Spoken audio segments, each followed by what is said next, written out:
Mike Buffo, Senior Forest Economist, Mason, Bruce, and Gerard. Cal Mukamoto, State Forester and Director of Oregon Department of Forestry. Good afternoon, everyone. Mike Wilson, State Forest Division Chief. John Sweet, Coos County Commissioner and Vice Chair. Courtney Bangs, Clatsop County Commissioner. Will Tucker, Lynn County Commissioner. Good afternoon, Brandon Persinger, Legislative Affairs Manager for the Natural Resources Portfolio at the Association of Oregon Counties.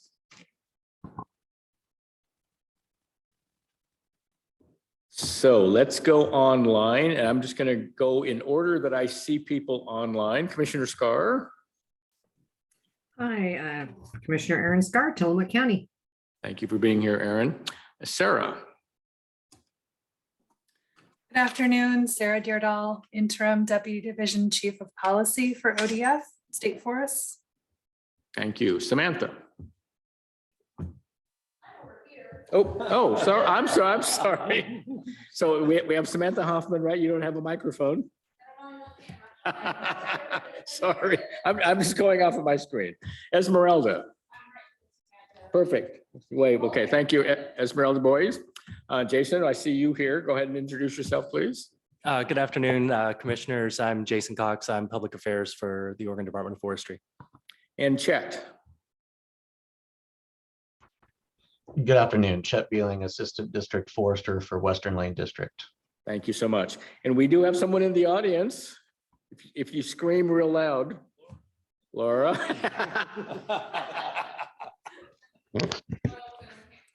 And you're welcome at the table, Laura. We've got plenty of room here. Thank you so much. Okay, thank you everyone for being here. Let's first ask for public comments. Do we have any public comments? Folks online, just again, if you do have public comment to offer, please use the raise hand function. Thank you. Thank you, Jason. Apparently we have no public comments, so let's go directly. Well, so I'll make some comments after we hear from our state forester, Cal Mukamoto. Cal. Thank you, Chair. This is great to be here today and in person, which is always a good thing. State forestry right now is facing getting into fire season. It's been a late fire season, yet this week we had 5,200 lightning strikes across more than 5,200, right, Ron? Across the state of Oregon. We had probably ended up with over 92 fires, but the real message here is the initial attack and our partners. With those two, we were able to pre-position equipment, and our partners were able, and our team were able to hit these fires hard. And so we really don't have any major conflagrations going on. Now, there are some larger fires going on. And unfortunately, on the Big Swamp fire this week, we had a fatality, a tree strike on a firefighter. It was a BLM hotshot crew firefighter from Colorado. And quick interchange with Barry Bashu. The department's being hit very hard anytime there's a fatality. But they're dealing with it and they're moving through. So we always got to think about the danger that these people they're put in and the service they're providing for our communities. The Wui Map, I guess, do you guys want to know about the Wui Map? Well, I shouldn't laugh, but you got to laugh sometime, right, David? Well, as part of the Senate Bill 762, the legislature prescribed that we put together a hazard map, basically of the state, and identify those areas within the wildland urban interface, and we identified it across the state, but specifically those in the wildland urban interface that we classified as either high or extreme fire danger. And if they were classified, we were supposed to notify them people at the tax lot level that they needed to possibly comply with defensible space and home hardening requirements, which will be coming out of the the Oregon State Fire Marshal, those rules. and later on this year.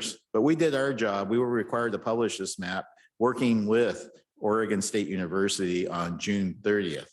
What resulted when we published the map, because we went through 60 hours of rules advisory committees, which I think some of the counties participated in. Can't remember. It's been so long ago. But and then the Board of Forestry dutifully went through a rulemaking process. And so by the time they got all that went through, they had maybe a month, 2 months or a month and a half to put the map out. Of course, OSU was working on that the whole time. And we were able to publish the map on June 30th. The map itself, I think, does exactly what it was required to do from the criteria prescribed in the legislation. However, it was not socialized. So there was a lot of misinformation traveling around it. And there were some instances where people with irrigated agricultural lands were pointing to their irrigated agricultural lands and saying, hey, we're not a fire danger because they're irrigated. But of course, the map's looking at criteria of weather, topography, vegetation, and what was the fifth? Well, anyway, there was 4 criteria. And it because of that, because if you took water off of, just for example, took water off the agricultural lands, they might be in extreme or high danger because they didn't have water. What I had to do because of the fervor is remove the map and stop the appeals process. We had an appeals process where people could say, hey, I don't belong in this. And we had over 2,000 submittals, appeals at that time.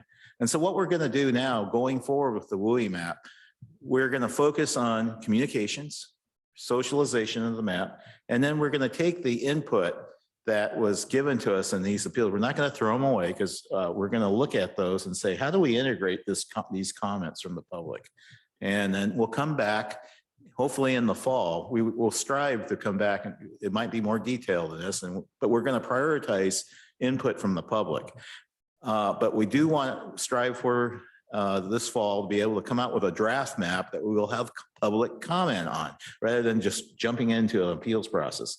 Once those public comments are received, we will adjust the map accordingly and then come out with a final map so we can have the appeals, finalize the map, and then we can move on to enforcement of defensible space and home hardening to create more security for our people who live in those areas that are subject to high or extreme fire danger. So that's where we are with it right now. One lesson I learned is that as a state forester, you never want to wake up on Saturday morning, look at the front page of the Oregonian on the internet and see your name in print. That's not something you normally want to see. So I've learned something here. I have 2 major rules for my people. One, follow the law.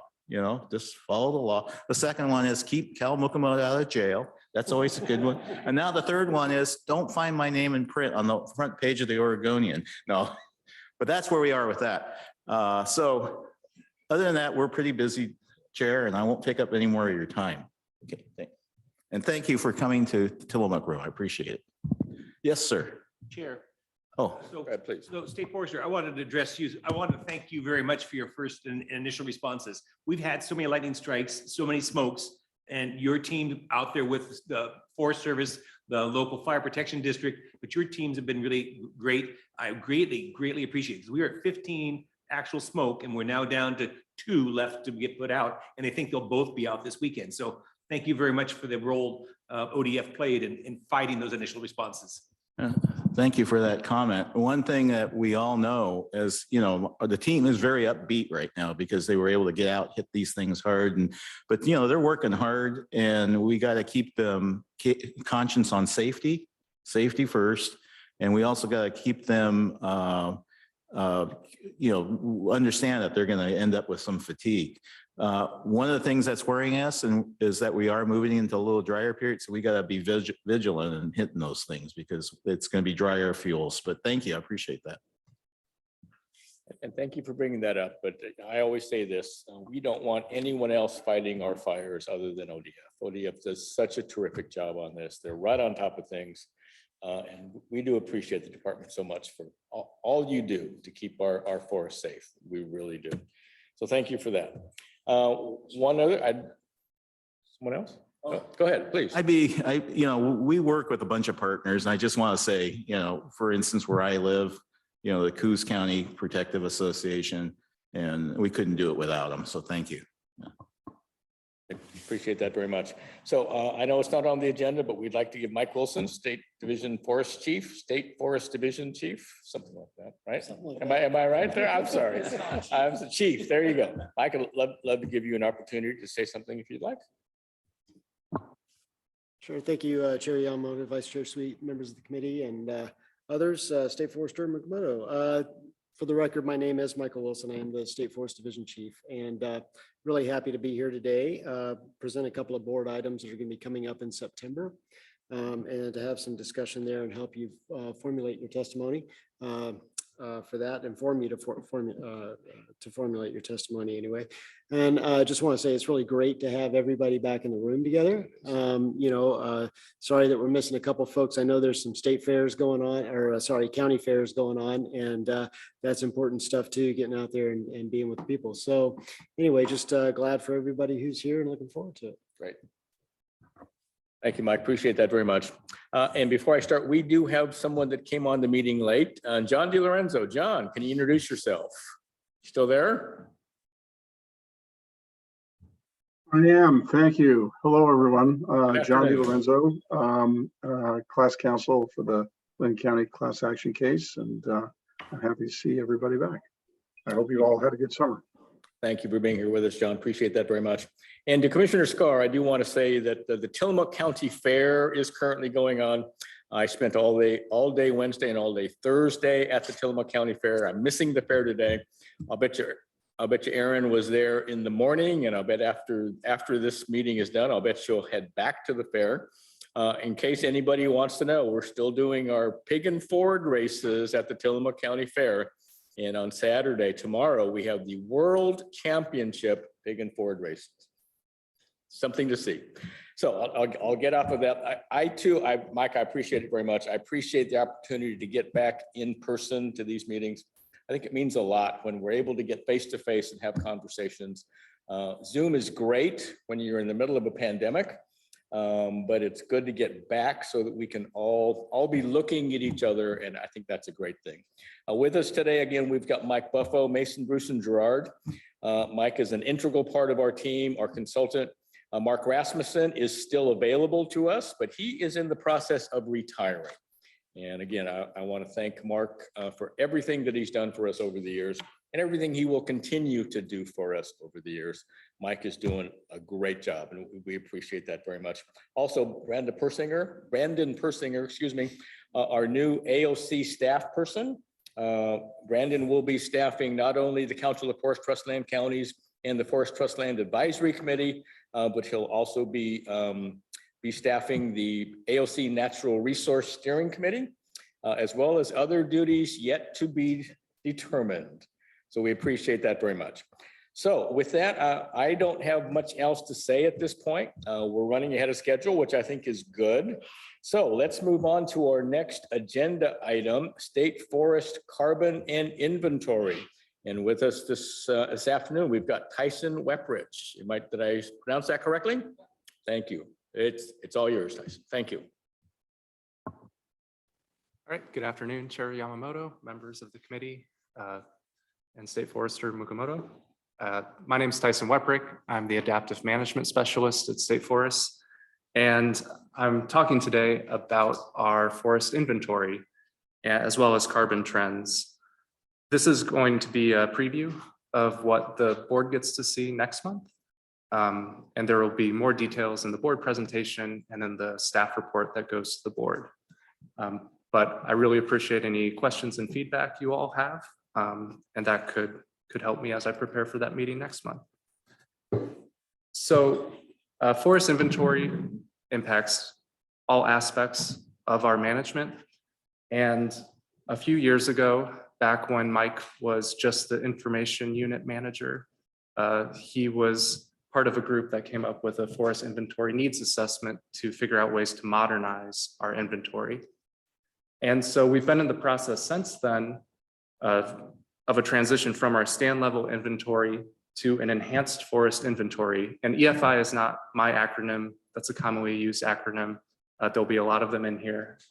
I'll try to minimize their use. But our stand level inventory had a number of shortcomings. And what we're transitioning to is a wall-to-wall LiDAR inventory that uses ground data provided through a contract with the Forest Service. The Forest Service has a nationwide monitoring program for on-the-ground monitoring with plots that they go to year after year. Those plots are set up on the landscape in a way that is very well designed from a statistical standpoint, and landowners, including most people at ODF, do not know where those locations are. So management just occurs as usual, and the Forest Service will analyze those data, and they track lots of things with those ground plots. What we do with the ground plots is we use them to make models with our LiDAR, and we started that in 2020. And so in addition to inventory impacting our timber harvest planning, our habitat modeling, our information on watershed quality, it also tells us about carbon trends. And so we've identified a need, the board has identified a need to have a carbon performance measure. And so back in November at that board meeting, since our inventory did not have the ability to go back multiple decades, I went to other published data sets, and this is from the Lemma group based out of OSU and the PNW Research Station. And what they've done is they've created models of a lot of different forest biometrics, including carbon or above ground carbon in live trees. And they track that through time using satellite imagery and statistical models. So back at that board meeting, I presented a few decade trend of above ground carbon in live trees, as well as I ran that data through a model of harvested wood products with our annual volume data to see what sort of performance measures we might be able to use with the board to guide us on carbon. And above ground carbon and volume are so tightly linked that I feel comfortable just using them interchangeably. Whenever I say above ground carbon, you can think volume, and a trend in one is going to be similar to a trend in the other. So this is what I presented to the board, and there was a lot of feedback and questions about the significance of trend lines. One comparison was between ownerships on the left-hand side, and you can see the difference between private and Board of Forestry common school lands and the federal lands. ODF managed lands are in that middle line, and there were questions on if the downturn over the recent decade, if that was real or not, and if it's real, what should we do about it? And so the board directed us to reanalyze some of these data and really look into different data sources on carbon and volume to try to get an idea of what's going on. And so that's what I'm presenting in the board next month, and that's what I'm going to follow up with here. So there are, oh yeah. Yeah. My mic, sorry. So Federal Board of Forestry, Common School Funds lands, and industrial lands. We're seeing less carbon as we go down the list. Federal, I think simply because they're not cutting much in the way of timber. If I'm probably correct, Board of Forestry is next. Industrial lands is because they are industrial lands, and we do harvest on a regular basis. How is that reflected in the harvested wood products? So the orange are the harvested wood products? Yeah, sorry, I didn't explain that. So on the right hand, that is just ODF managed land because I only have It's just, okay. I only have the volume for us. And so on the right hand side, that bluish green, the largest bar there is the inventory in the woods, and the orange stacked on top of it is the harvested wood products and the amount of carbon they store over time. And there's a tiny sliver of blue at the bottom, and that's accounting for harvested wood product carbon emissions, like if they are degrading and releasing. Okay. Okay, so what kind of age are you looking at with harvested wood products? I mean, do you ascribe a certain longevity that they're holding carbon over decades or years, or how would you do that? There are assumptions there. And Okay. so I didn't write that model. That was from the Harvested Wood Products report, which came out a few years ago. And the people involved in that had an analysis with assumptions like that about the age of the products and how long carbon would be stored. And so I used their analysis and plugged in our volume data. So Okay. that's how I came up with it. Okay, and again, the chart on the right, this is strictly Board of Forestry land, correct? Correct. Okay, thank you for that. Thank you. Yeah, please, absolutely, please. You need to have your mic on. Tyson, could you give a kind of, I mean, you don't have to have exact numbers, but a proportional, how much is underground in the forest? Okay. Or were you going to cover that later? I wasn't going to cover that later. But there's, general statistics on that. Yeah, so the Forest Ecosystem Carbon Inventory Report is another product that's been presented to the board. And they also use FIA data, and they account for all those other pools of carbon, like the below ground soil, the roots, things like that. And so roughly soil and below ground carbon is about half. And above ground carbon is maybe more like 40%. But the soil carbon, it's tougher for us to change. And so in general, with performance measures, we're looking at above ground carbon in the live trees, even though there are other pools. There's a large pool in the below ground carbon. Yeah. Okay. Chair. So I'm looking at these two graphs, and what I see on the left is a downturn trend on state lands. But what I see on the right is if you account for wood products harvested, that trend in fact is trending up. Even when you take into account carbon emission upon harvest. Am I reading that correctly? Yeah, so you're reading it correctly. Okay.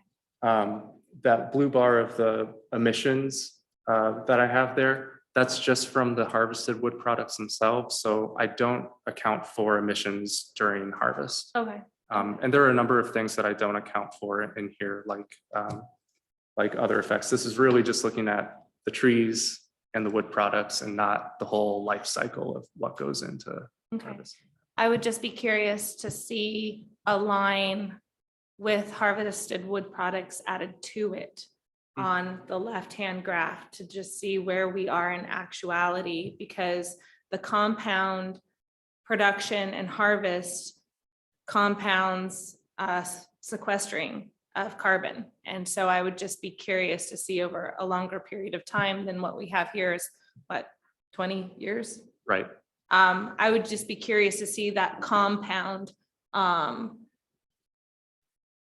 math, I guess. Yeah, and I think the harvested wood products report goes into that a little more. They look statewide over decades, but I don't think they have us as like a smaller group in that analysis, but that their report has, I think it's private land and federal lands and the accumulation over time. So I've got one other question. So the more I look at this, at the chart on the left, Board of Forestry lands peaked and is coming down as far as carbon sequestration. And yet industrial lands, which are harvested and replanted on a regular basis, is pretty much a flat line, although it's starting to trend up over the past decade. How can you account for that? I personally don't know why, but my speculation is the recession. And I think there was some lagging of harvest during the recession when prices went down. That's my speculation. Okay. Sure. Ron, did you have something? I'll let Mike go, but. Oh, sure. Yes, possibly, but Sure. Yeah, that's a great question. And when we look at the way that state forests sort of come up, and then this, I'll say, apparent downturn, because and Tyson will get to this in a minute in terms of the confidence intervals and what that really means or doesn't. But we went through a number of policy challenges with the implementation of the plan. Around the same time, we were pursuing our first attempt at an HCP for most of these lands. And so we did have some strategies there in place where we were not harvesting in certain areas in anticipation of that plan. When that did not come to fruition, it also put us in a place of like, okay, well, there's the places that we have now and to go. And so that probably caused some of that to happen right there. The other thing is, the general maturity of our landscape and coming on into a harvestable age, generally speaking. Probably had something to do with that as well. When we look at the, obviously industrial forest lands are kind of a pretty broad range of folks with different management strategies and whatnot. But if we were to generalize, that basically being held at a shorter rotation, and keeping it in that space, where it's at, generally speaking. And then the fluctuations there, I think, is just general depletion and growth over time in their inventories. Yeah, so I'll address some of the confidence that we have in these trends. One of the shortcomings at the Board of Forestry presentation was presenting these trends without an indication of the range of variability around the estimates and the confidence we have. And some of that, when we express the confidence around the estimates, it can give us a better idea of how concerned we should be about dips and raises in some of these trend lines. So briefly, there are different data sources that we use to talk about carbon and volume. I described the forest inventory and analysis. That's the Forest Service program. They use a 10-year cycle of measuring the same plots. So they measure the same plot every 10 years. Those are distributed across all ownerships. And so you can estimate carbon from those by taking 10 years at a time and averaging it all together. Or you can just look at plots once they get remeasured. You can say, okay, how much did they grow? How much were they disturbed? Or did they have a harvest? Then we also have remote sensing products like Lemma. Those use the FIA ground data to make models based on satellite data like Landsat. And Landsat imagery has been collected for decades. And so that's how they come up with multi-decade trends. And they make those models and they can project carbon and other metrics across the entire landscape rather than, the Forest Service just has those small plots. The map there is an example of where Forest Service is going to put their plots. Each of those hexagons is about 6,000 acres. And then for us, our enhanced forest inventory, we are contracting to get 3 times as many ground plots through the Forest Service program. And that started in 2020 when we flew LiDAR over most of the North Coast districts. And so we're making our own models that are going to be more accurate and that we can update more frequently than just the base grid from the Forest Service. So before you get off of that, so each one of those is 6,000 acres, each one of those hexagonal, whatever they are. So are you able to account then over time for the conflagrations we've been having and how much carbon is taken away and put back in the atmosphere? Do you have any information on any data on that at all? Yeah, so FIA folks are looking at that. So one of the things after the 2020 Labor Day fires was Forest Service had people with FIA go and try to resample those burn plots as quickly as possible to try to account for, what trees died, how much carbon would go into the atmosphere there. And I think I saw a presentation by them a couple months ago on the governor's science team established after the fire. I don't remember the numbers offhand, but I can send you a contact for some of those. And just one other thing I think that you need to take into effect, unfortunately, we're not able to do a lot of salvage harvest. And so if the Forest Service or whoever goes back in and takes a sample of the carbon left, if they're sampling or if they're taking into account the carbon that's left in unharvested, dead or dying trees, then that needs to be taken into account, because over the decades, as that continues to disintegrate, it's going to again release so much more of that carbon into the atmosphere. And again, I'm just not sure if any of this is being taken into account, and I think it needs to be. Yeah. Thank you. Commissioner Sweet, I'm sorry, Commissioner Sweet had a question first. Yeah, back.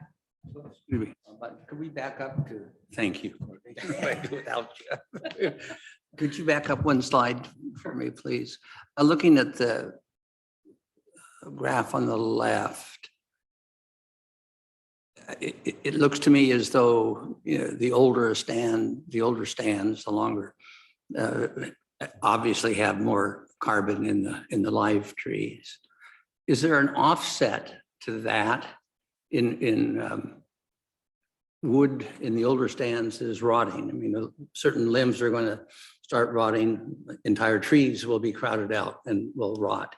Is that netted out? I mean, I don't account for that, but the FIA people, when they go to the ground plots and they survey, they measure downwood and things like that. that slope would be kind of an indication of the rate of growth in the existing trees, but wouldn't one want to subtract from that the rotting action in trees that are so with just FIA, like you could look at that and try to see the changes in the pools of the dead wood versus the live wood versus some of the other pools like soil that Cal mentioned. Thank you. I had a question, just in regards to on the LiDAR that you guys are looking to do or are doing. Are you able to take a look at canopy size and gauge age of tree, gauging then carbon uptake by the tree through growth? Because scientifically, a few research studies have stated that the younger the tree, the more carbon uptake that there is. And that as a tree tops out in its age or as its growth, that it starts to stagnate in its carbon eating, I guess, to say it in a layman's term. So is there a way to kind of graph this plot is taking more because it's a younger stand, this plot has reached its capacity? Yeah, I think we will be able to do that. We're not there now because I think to do that, we would need remeasurements over time. And as this LiDAR is getting started, we kind of have our baseline, but we will be able to track that over time. Are you able to also then see like stands that are Swiss needle cast or beetle killed? Okay, and then be able to gauge then what is happening with those stands, you know, tree death, basically. Yeah, I mean, you bring up a good point that, you know, the Swiss needle cast stands, I think our hope is that LiDAR in an enhanced inventory will allow us to target those stands and other places for restoration. Yeah. Yeah, I'll just add on to that a little bit. So there's sort of two pieces to that. And one is especially using the FIA plot data, you know, we're able to get a really much better handle with our remeasurements over time on growth rates. And so that plays into the modeling as we grow stands forward and we have those projections and determining potential carbon outcomes. And then as Tyson was saying, then we, you know, the proof is really in the pudding with remeasurements, not only at the plot level, but when we refly LiDAR and we're able to have very direct measurements of growth. And so there's both a modeling side to this and projecting and planning, and then there's the actual monitoring side where we actually detect the change in growth over time. Curious if, you know, so there's the discussion about the FIA plots. If you could just give an overview about what's collected and maybe the frequency, I don't know if that would help kind of understand what they're getting in that. They collect everything. I mean, they go to the same stand. It's an arrangement of 4 subplots. Each of them is about 60 feet in diameter. And they measure every tree. They track every individual tree in that stand so they know how much it grows, if it dies or not over a 10-year period when they go back to that same area. They're tracking down wood, they're tracking invasive species, they're tracking snags, they're tracking understory plants. So it's really comprehensive.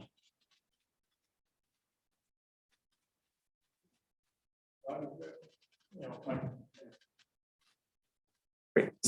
So as we were looking into these different data sources, there are 2 additional remote sensing products in addition to Lemma that we looked at to make sure that we were getting a full range of models that people were using.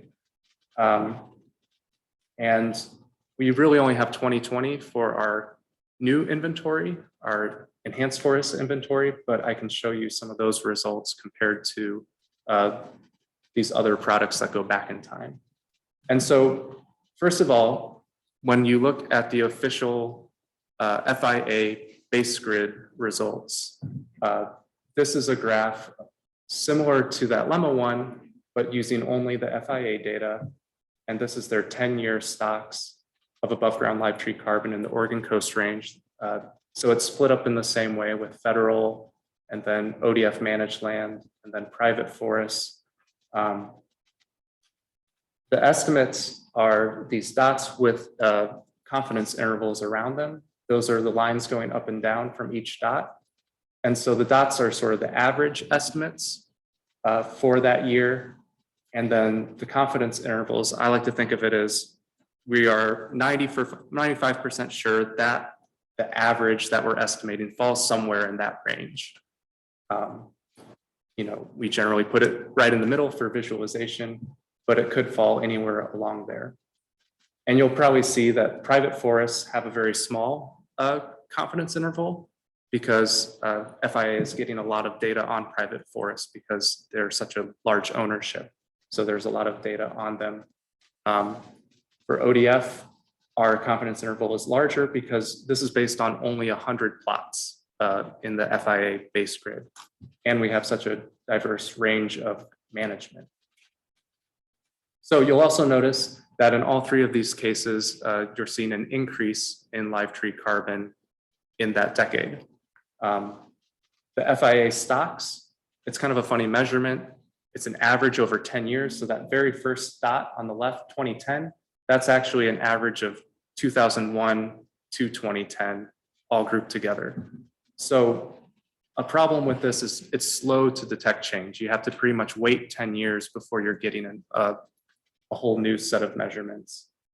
But this was a good clue to us to consider when we were thinking like, for a performance measure, should we use FIA monitoring? Should we use Lemma, which allows you to look at the entire landscape because it's satellite based? So we looked at this other ways that are in the staff report as well, but in general, the ground data is showing increases in carbon over time.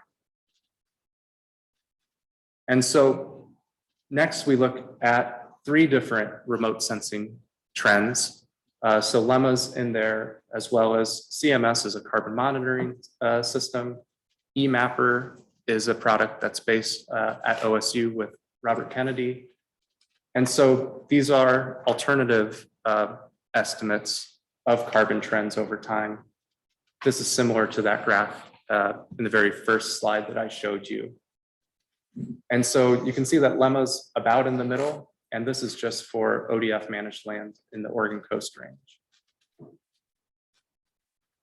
And so when we overlay the 2, so when we compare the remote sensing trends and the FIA ground data, this is what we see. So those new black points are the FIA base grid that I showed in the last slide.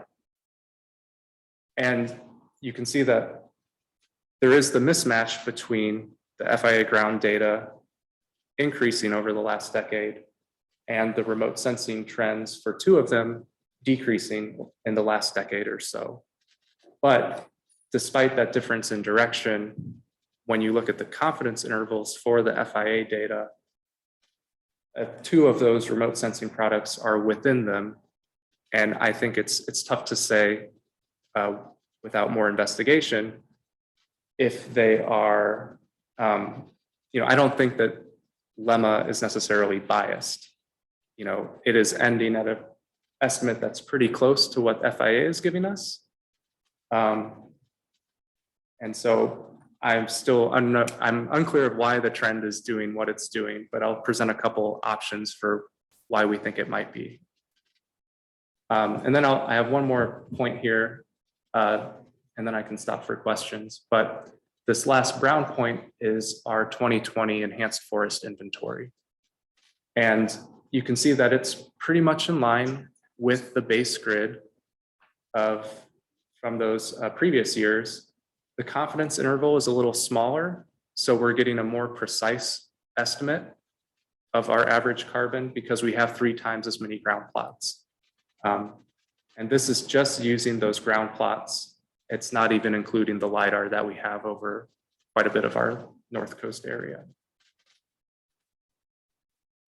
So are there questions on this graph?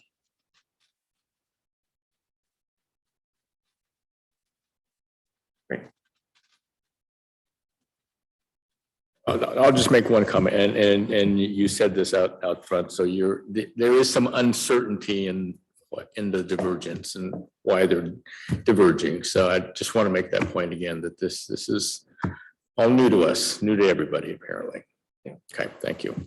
And so in the staff report for the Board of Forestry, I include more information from Lemma.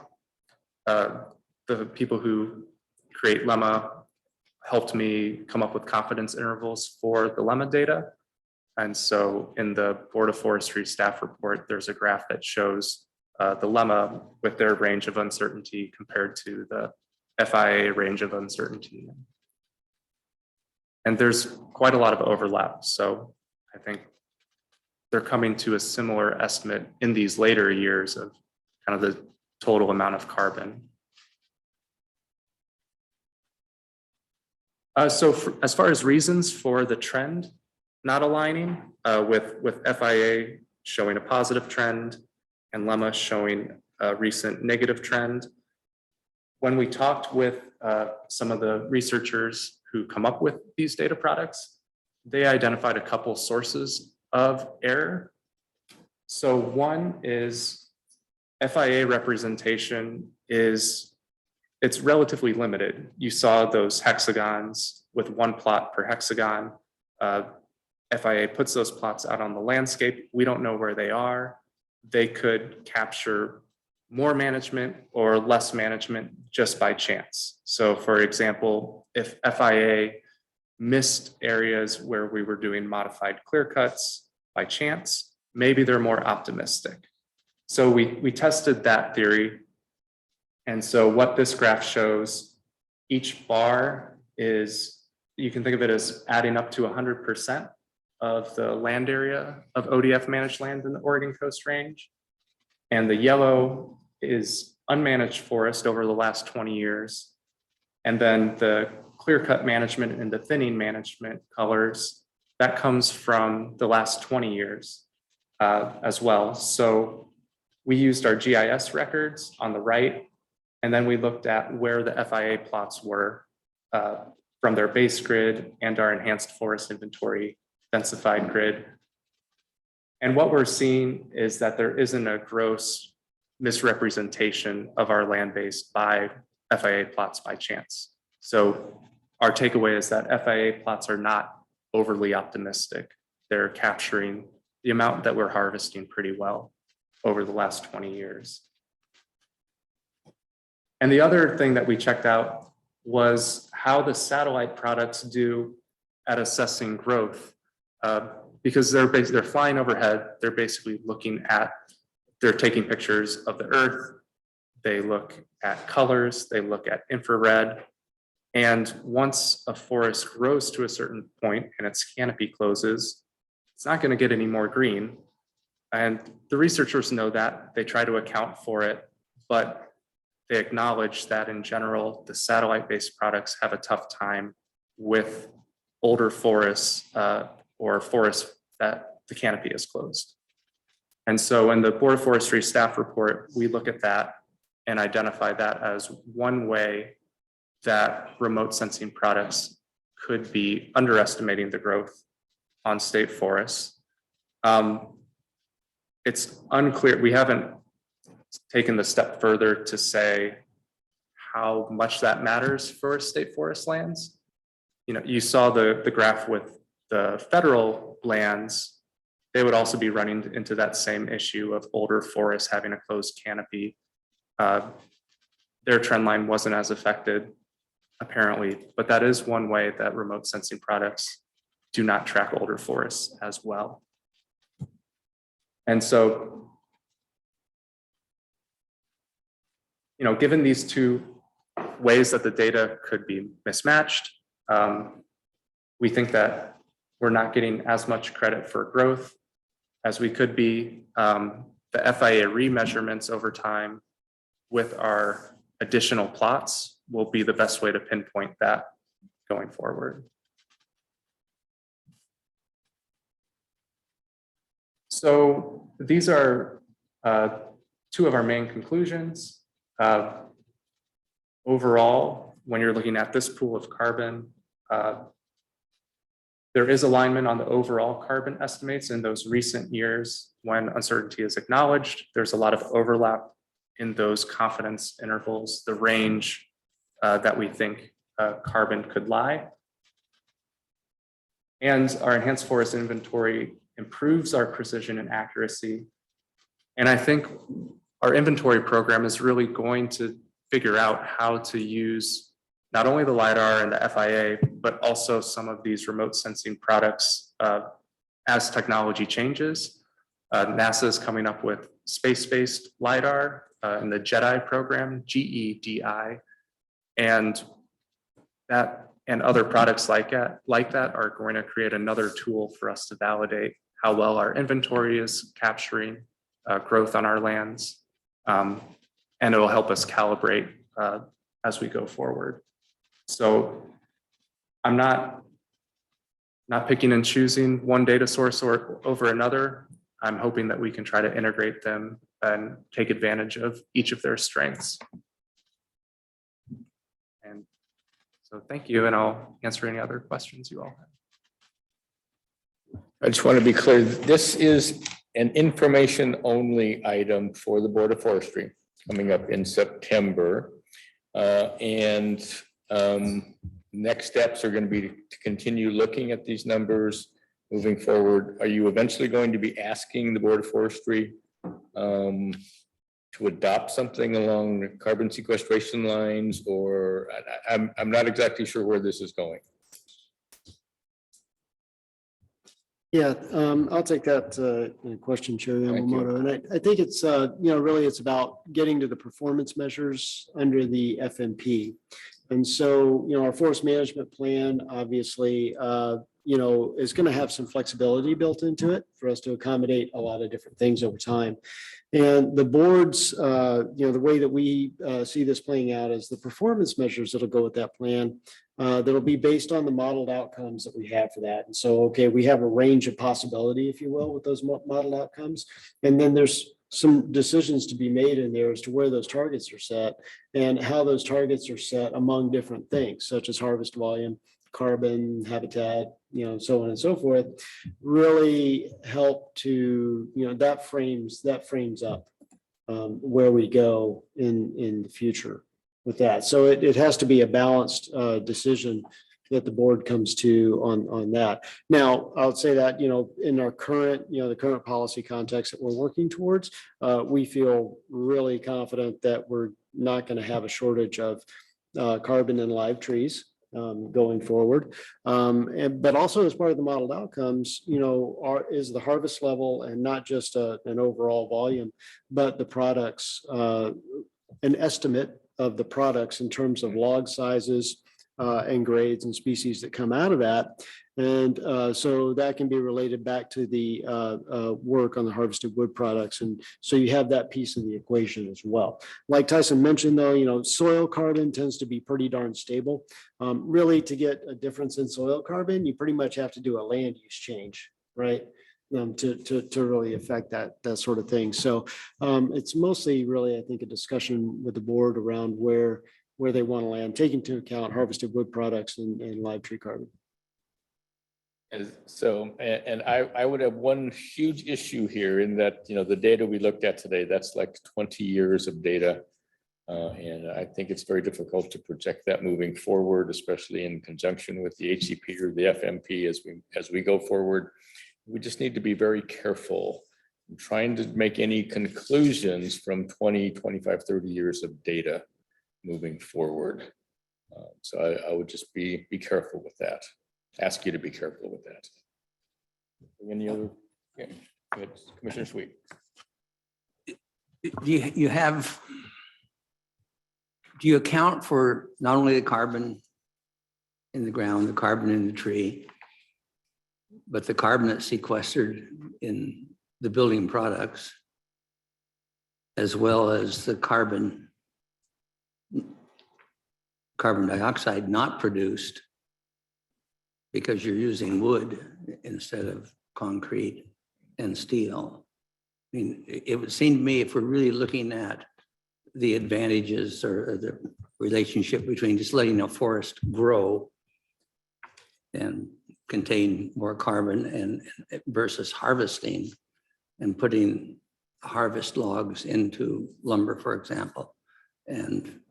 But also you need to take into account, I would think, that the fact that lumber, if you use lumber, you're going to build so many homes a year to house the people of this nation.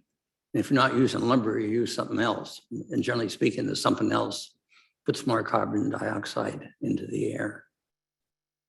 Does your model take that into account?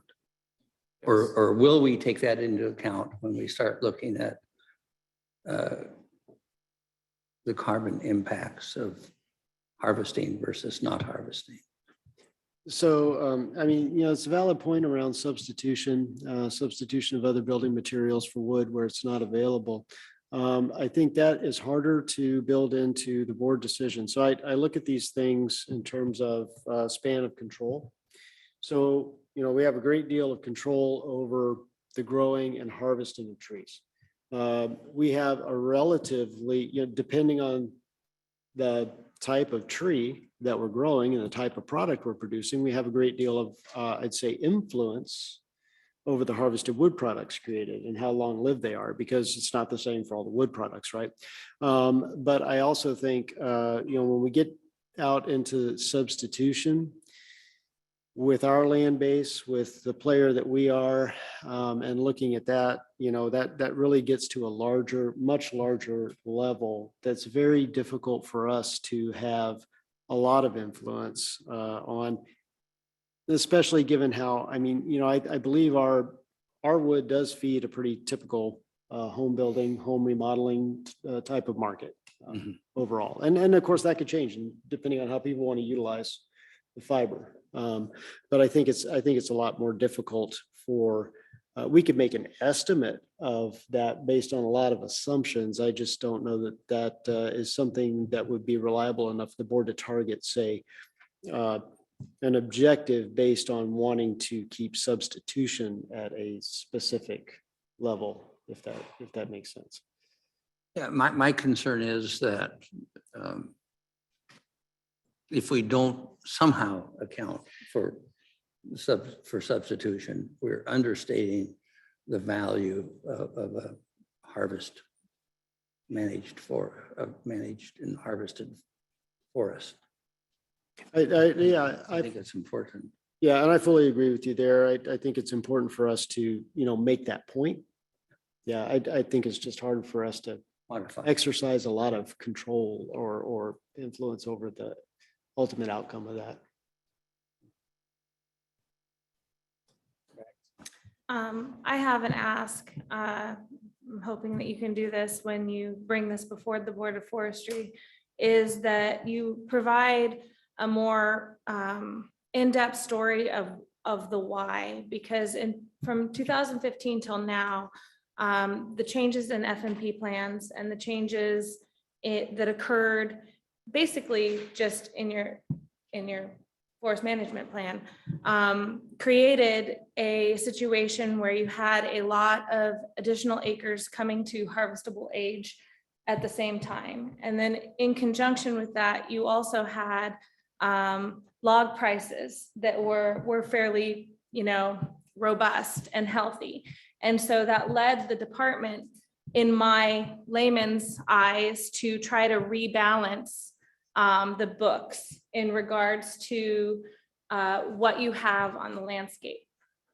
And so you upped your harvest in that effort to rebalance what you have in your management plans, or the changes that occurred in your management plans due to, I think you mentioned an HCP that you were going for, but then weren't able to get.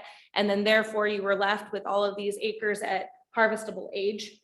And then therefore the department harvested. And so I feel like that downward slope isn't so much that you're harvesting too much, but it was, you were rebalancing the books. And so if we looked past 1990, if we looked further, I think that you would see that pardon me, sorry, I'm reaching over here into the 1980s, that you would see that 1940s. Did you say 1890s? That the graph will start much lower. And so and so you would see a more robust picture of how well we are actually doing in regards to carbon sequestration. So I just feel like that the picture's too small, and there's too many impacts from your previous FMPs and your previous decisions in regards to the Department of Forestry and in regards to harvest. And so pulling in more dialogue or more of the story, that's my ask, is that you could do that with the board, because that little tiny snapshot doesn't look nice. It doesn't look, it needs to have a bigger picture. Yeah, and thanks for that. And I think we can do, probably give some degree of narrative around that, and, just kind of a history of where we've been, which is always useful because, of course, we've been through many boards over that time, for sure. One of the things in terms of actually painting the picture with data is we are somewhat hamstrung by just how long those data have been collected, and so forth. But certainly some narrative, and but one of the things I want to be cautious of, though, because I think this there's a certain narrative out there that, we're over harvesting. I do not believe that, firmly don't believe that. And also, when people accuse us of being unsustainable in our harvest, I really have to, first of all, ask, okay, what's your definition of sustainability? Because there's a lot of different ones out there, depending on your objectives as a landowner. I do want to be cautious, though, in terms of there's some speculation, I think, in terms of where we've been. We know we did have some policy constraints on certain acres that then we didn't have. That is for sure. And we also made certain business decisions in terms of trying to rebuild the FDF balance at one point as well, while we could.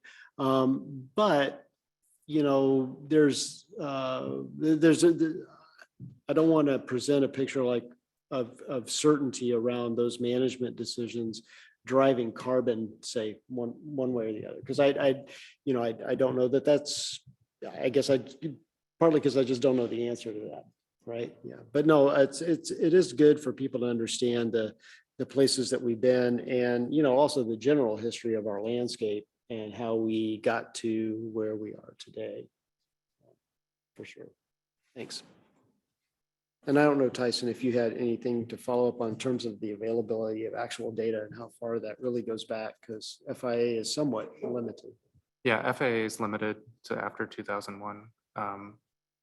That's why the Landsat is useful. But again, it only goes back to the late 80s. But yeah, I appreciate that, providing the context around those specific reasons for why certain things look the way they do. And one thing that we don't account for in the analysis is just like the age of our forests, and the cycles of harvest based on that age distribution. And that would definitely be something to look into in the future. And that would help for projecting into the future as well.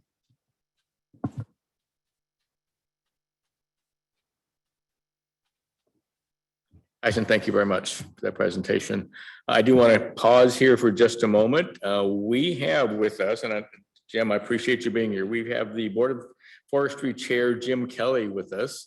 Jim, welcome to the meeting, and I certainly give you an opportunity if you'd like to make any opening comments for the board. Hey, thank you, Commissioner. Sorry I'm late. I have had water problems at our ranch and I've spent much of the day with my head at the bottom of a muddy ditch. Coming to this meeting a real joy in comparison. So happy to be here and sorry I was late. I was thinking as I was listening to a couple of the comments, one about our focus on carbon. Part of that comes out of that we heard rumblings out of the environmental community that their data was showing that we were going backwards in carbon in the state forest. And that, we took notice because we didn't know if that was correct, but we also knew that if it was correct, it would not be very popular with most Oregonians. So we really wanted to get a handle on that as best we could, and obviously it's complex, and we've got a lot of conflicting data. I had two board members, Joe Justice and Brenda McComb, kind of take a deeper look from the board perspective, and obviously the department's been very involved in that issue too. But that's, we really kind of came at that somewhat defensively. So understand that. And it seems like I have one other thing I wanted to mention, but it's escaped me, but maybe it'll come up later. All right. Glad to be here. Thank you for being here, Jim. Appreciate that very much.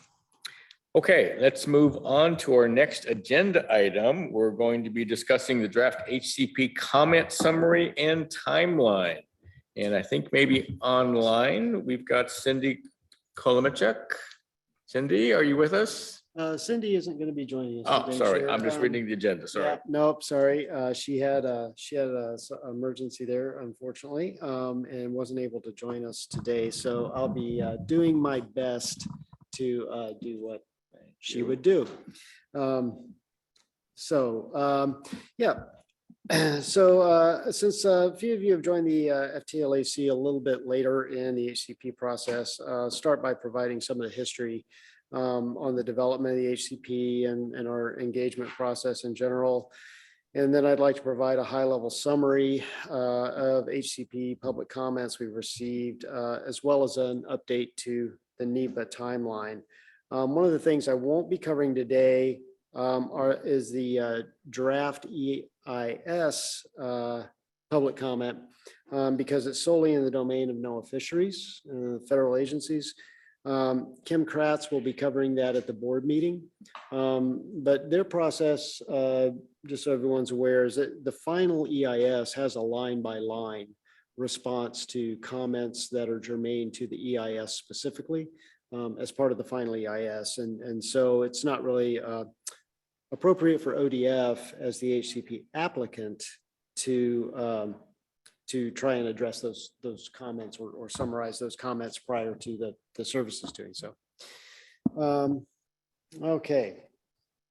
So, first of all, I'd start out by saying, we've attempted to get this, as we alluded to before, attempted to get an HCP for decades, and those efforts haven't come to fruition. We have been able to get, we did have the first state forest HCP in the nation with the Elliott HCP in 1995. And that certainly was a success. Unfortunately, it had a built-in trigger at 5 years because we didn't know much about the status of the murrelet at the time and what the murrelet needed, it was going to be reopened. So there was this built-in reopener, and upon reopening and trying to renegotiate some things, that HCP failed. And then, of course, I think everybody's probably generally aware of subsequent attempts to get an Elliott State Forest HCP did not go well either. For the Western Oregon State Forest, we did try beginning in the late 90s. We knew that we would want an HCP to go with our forest management plan. given the fact that we would be growing habitat and we want it to be covered, and provided some certainty in terms of being able to manage for species as well. But that effort did not pan out either. And so in 2010, we revised the forest management plan. And one of the revisions in there was to switch to a species of concern strategy that is in the plan, but that is not a substitute for an HCP. So we still function under avoiding take of species. We do that through our own policies. Those are not endorsed by anybody. That's part of the risk you run as a land manager using take avoidance. Is you're doing your best and you think you're avoiding take, and it's not until somebody sues you that, or you get an enforcement action, that you get to find out whether or not you're right. So a little difficult. So based on the lessons learned from these past processes where we would get to a certain point and then things would fail, we wanted to take a phased approach to developing this HCP with decision points for the board to determine if it was in the best interest of the state to continue working towards this HCP. So we began by building our capacity by hiring ICF as a company and other technical consultants, Kearns and West and Oregon Consensus, to help us with process. And we engaged our state and federal wildlife agencies and Oregon State University for technical components of the HCP, for the technical development of it, both at a level of scoping team, which are technical experts, and then the steering committee, which was decision makers of those same agencies on those technical pieces. So they did things such as Oregon Consensus helped in interviewing counties and stakeholders ahead of the process, and considered scope of the HCP, the permit area, and the covered species. That was primarily within the domain of the scoping team, trying to figure out which covered species would be appropriate for the HCP. And then we conducted a business case analysis, which was a very rough guess, very rough projection, if you will, of what the future might look like under an HCP versus take avoidance. And I want to reiterate, talked about it before, but I just want to reiterate that was not a spatial exercise. It didn't have any particular modeling outcomes, et cetera. It was basically an inventory exercise with some very gross assumptions. So moving on from that, so we implemented an engagement process to keep people informed of how strategies were developing. And we developed those conservation strategies, developed a first administrative draft of the Western Oregon HCP, and we updated the BCA and replaced it with a comparative analysis. And that comparative analysis was based on the actual draft HCP strategies. It also had better estimation of growth and in terms of what sort of habitat we might be looking at developing in the future that could be an encumbrance for us. And based on that, in October 2020, the board voted unanimously for us to move forward and finalize development of a draft HCP that could enter into the NEPA process. So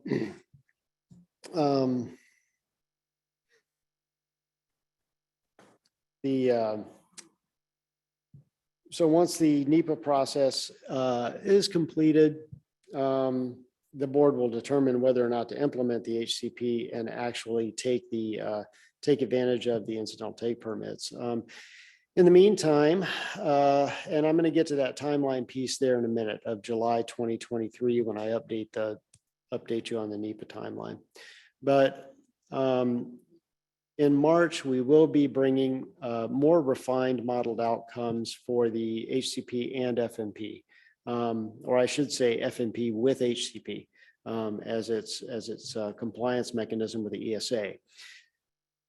In the meantime, NOAA Fisheries will be completing the environmental impact statement for the HCP and will obtain those incidental take permits. So hopefully that all wraps up by July 2023. So I'd like to talk a little bit about the public engagement process and in terms of keeping people informed. We did have 14 meetings throughout this process, 14 meetings open to the public and 14 focus group meetings. And those were meetings with the timber industry, conservation and recreation groups, basically at their request.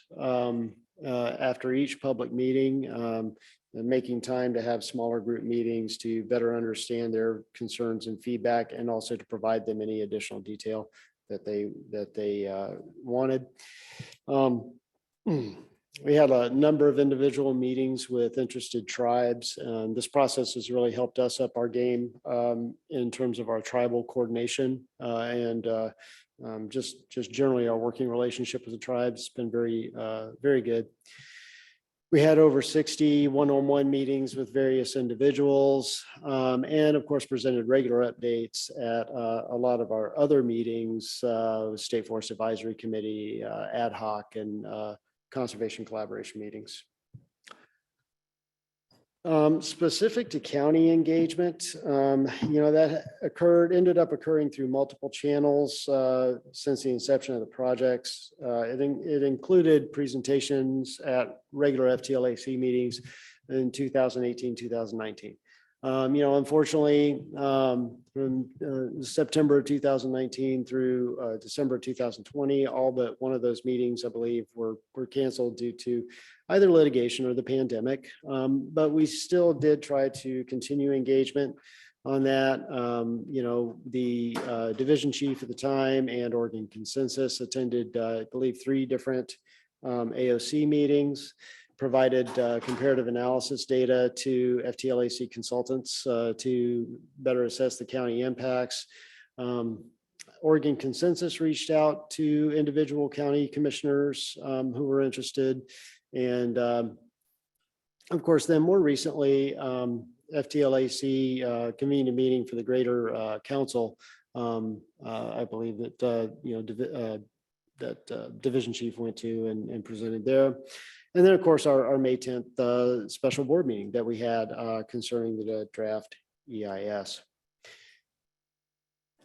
So overall, for the summary of the public comment, we received some feedback on the HCP through the public comment process, the federal public process.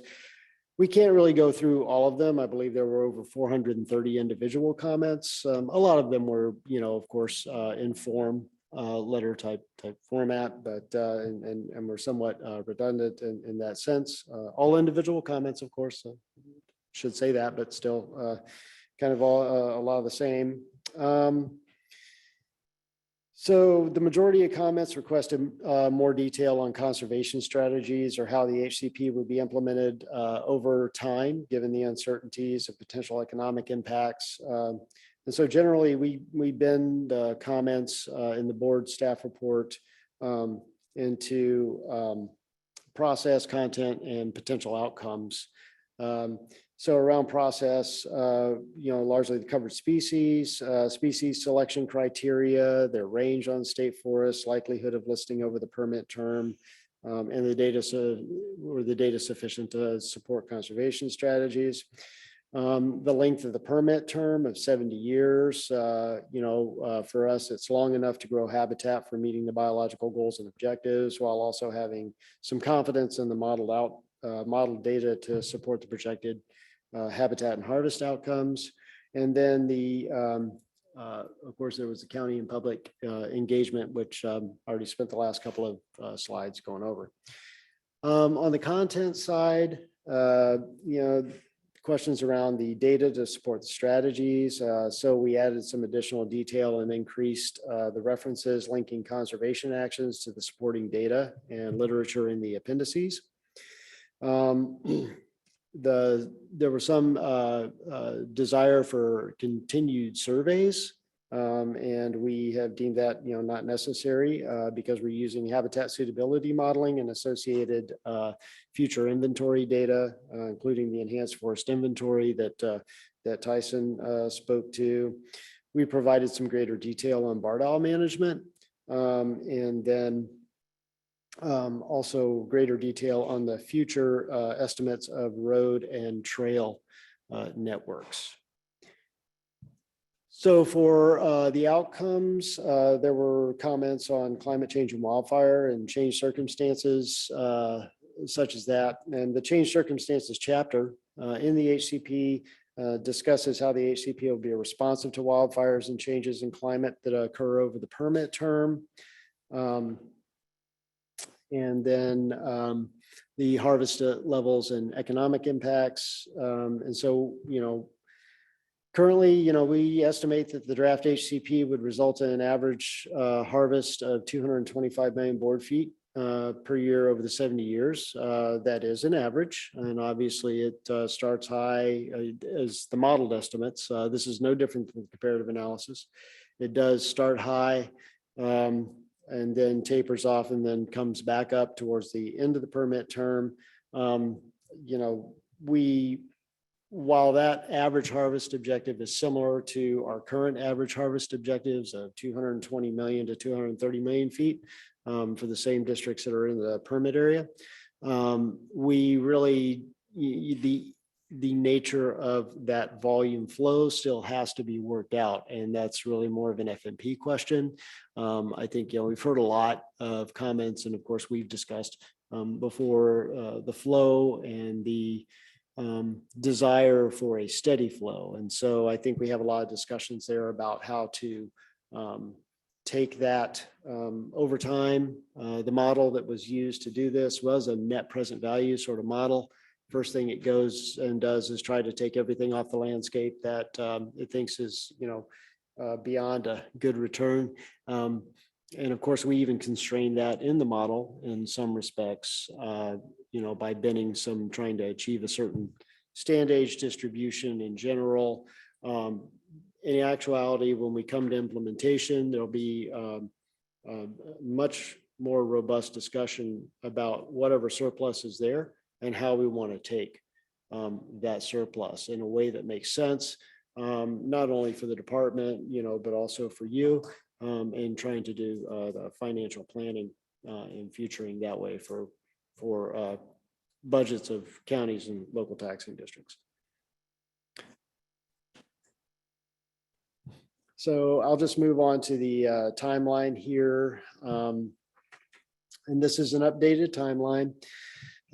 So as I'll deal with the HCP timeline first. And maybe we'll circle back to it because I have a feeling there'll probably be some questions about that. But so as you will remember, we started this NEPA process in March of 2021. The goal was to finish it by March of 2023 per NOAA fisheries regulations requiring a 2-year NEPA period, start to finish. As such, we have been working towards that, trying to honor that timeline. We have an HCP that has, at this point, all of its substantive components finalized. There is still some minor tweaking going on, very, very minor around clarifications and editing. But the desire is to give NOAA fisheries that final HCP so that they can finish their work in the NEPA process and their review in the NEPA process. So the target date for that final draft HCP, it was still a draft at that point. I should note here, a final HCP does not come out until the final EIS is done. And that's just how that is. Up until then, it's still a final draft HCP. Anyway, hoping to do that in November. And then, once the NEPA process is finished and ITP incidental take permits are available, the Board of Forestry decision really on the HCP and incidental take permits are to direct the state forester and the department to implement those ITPs. So that would be in September of 2023. So in the NEPA timeline, this is where there has been a change, and it does affect that final decision point for the board there in September that I just mentioned, but we were informed by NOAA Fisheries that they would not be able to get the work done by March. And it's not that they haven't been trying. I do want to reiterate, just, put it on the record. This is, NOAA Fisheries. We've been working really well with them, with both services. This is the farthest that we've come with one of these efforts. And I, by no means is this any, I don't mean to have any bad reflection on them here. But they do have a lot of their own capacity issues and review timelines that they have to honor. And so while they are working to get it done as fast as they can, they did recognize they probably wouldn't be able to meet the deadline, requested an extension, and were granted an extension.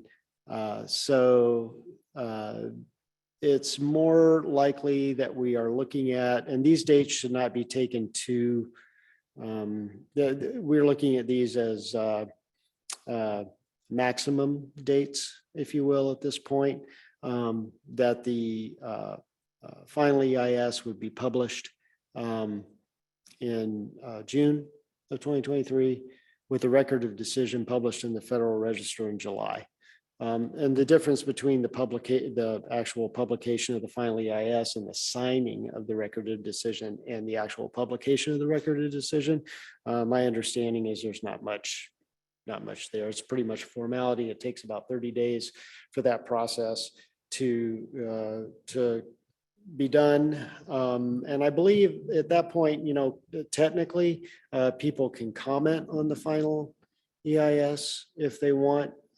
However, there is no obligation on the part of the federal services to respond to any comment. So that's kind of how that is.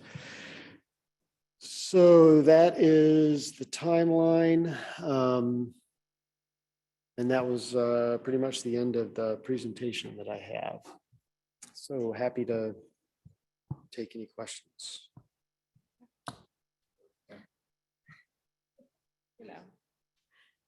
So I guess I just wanted to take a moment and voice a little bit of frustration about this process.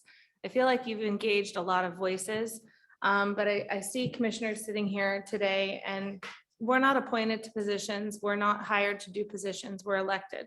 We're elected to be a voice of our community. And so when I'm speaking for 42,000. I'm not just speaking for me, myself, and I. I'm speaking for 42,000. And so I'm curious about this entire process, why the voice of 42,000 hasn't been heard. I guess I should say I've been heard. It's hard not to hear me because we make a lot of jokes about how much I talk. But I feel like, and when I look at Commissioner Yamamoto and how many people he represents, and then I look at Commissioner Sweet and so on, as we go down the table, the majority elected us to speak for them so that they did not have to speak. And so your engagement process feels very narrow when I'm looking at that, 2019, 2020. Your engagement process was like this big. And so the voices that you were hearing were not the voices of the majority. We're the voices of the majority. And so I'm voicing some frustration that the voices of the majority have not been heard, that the fears, the concerns, and all of the angst of the majority has not been heard. And so that's what I'm putting out there, is that up until now, and sadly, cat's already out of the bag. We can't change anything. We've been informed that we cannot change anything. Every email I sent you, nothing can change. And it's frustrating. So I'm just making note that in this moment, you're not listening to the voices of the majority. You're listening to what I consider a very small portion of the population with a very focused agenda. So that's all I'm going to make note of. No, thanks for that. I'm sorry that you feel that way, but I will say this. We heard a lot of divergent opinions and a lot of input during the engagement process, because we did have not only conservation folks in the room, we had quite a few industry folks, and we met with all of them. And I mean, I would actually, I realize it is not your voice. I respect that it's not your voice, but a lot of the issues that were brought up, that you bring up, were brought up, and they were discussed. So when you're talking about conservationists and you're talking about industry members, you're talking about people that have either been hired to the position or elected themselves to the position. I didn't elect myself to this position. It's not my voice. It's the voice of 42,000. I just want to make that clear before we move on. It's not me. It's all of the people that have elected me to be here that I'm speaking for. Thank you for that, Commissioner. That is absolutely the way I think all of the commissioners feel on the Council of Forest Trust Land Counties. I do see that we have another commissioner that joined us late, Margaret Magruder. Margaret, are you still there? Columbia County? Yes, I am. Am I being heard? Yes, we do hear Oh. you.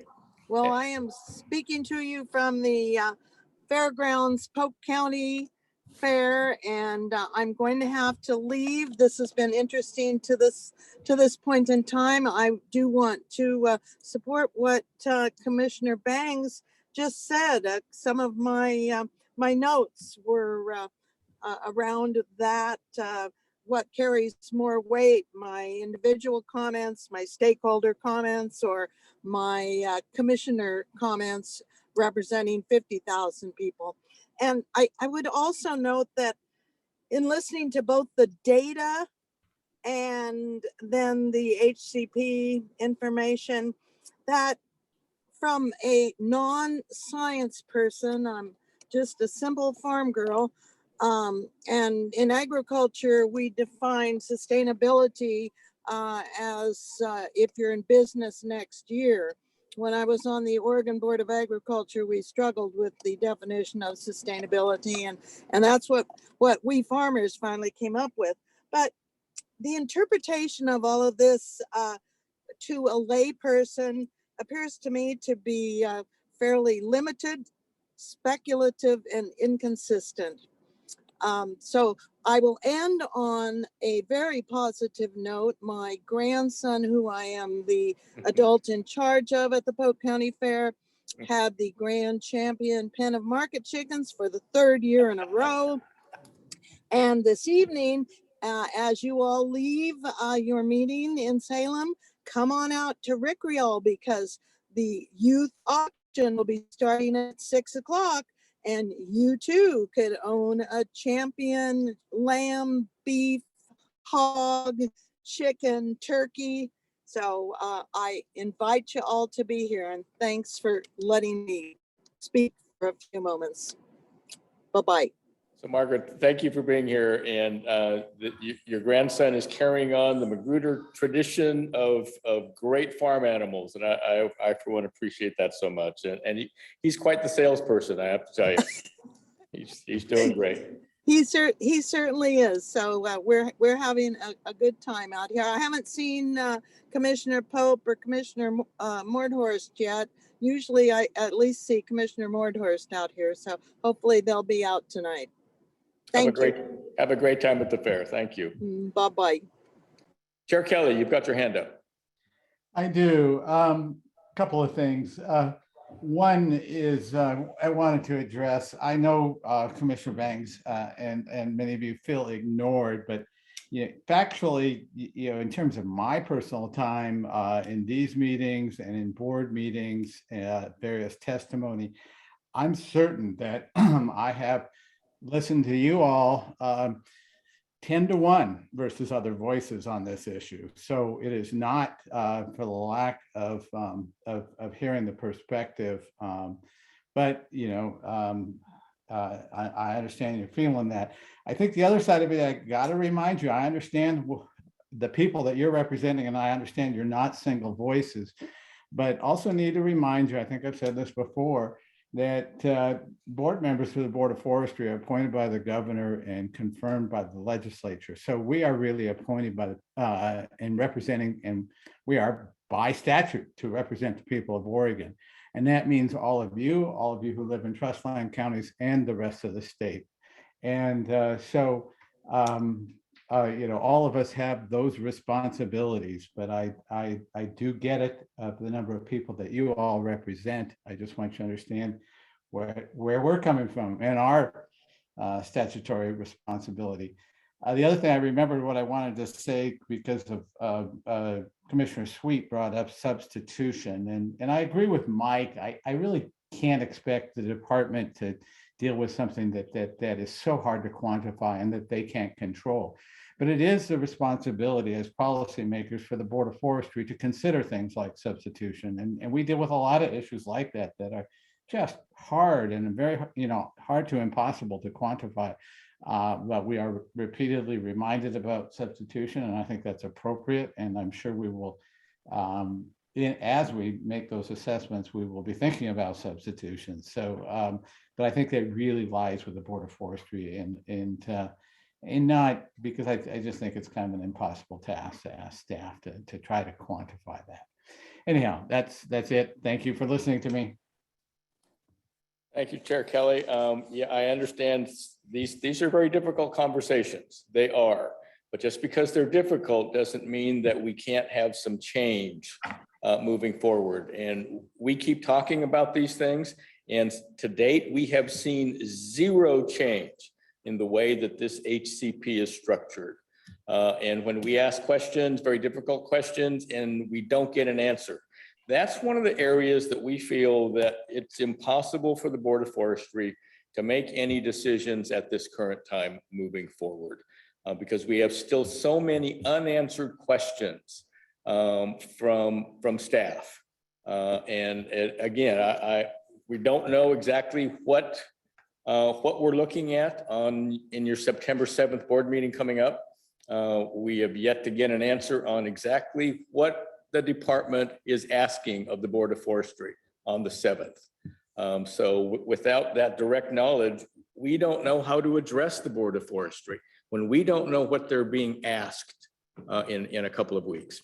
So again, I take your point. I understand, but difficult and difficult to quantify things of that nature does not mean it should not be taken up and honestly discussed at the Board of Forestry level, especially when we bring things up also. So I do appreciate your comments. And just to clarify on the agenda item for everybody, it is an informational, both of the items that we brought forward today are informational items.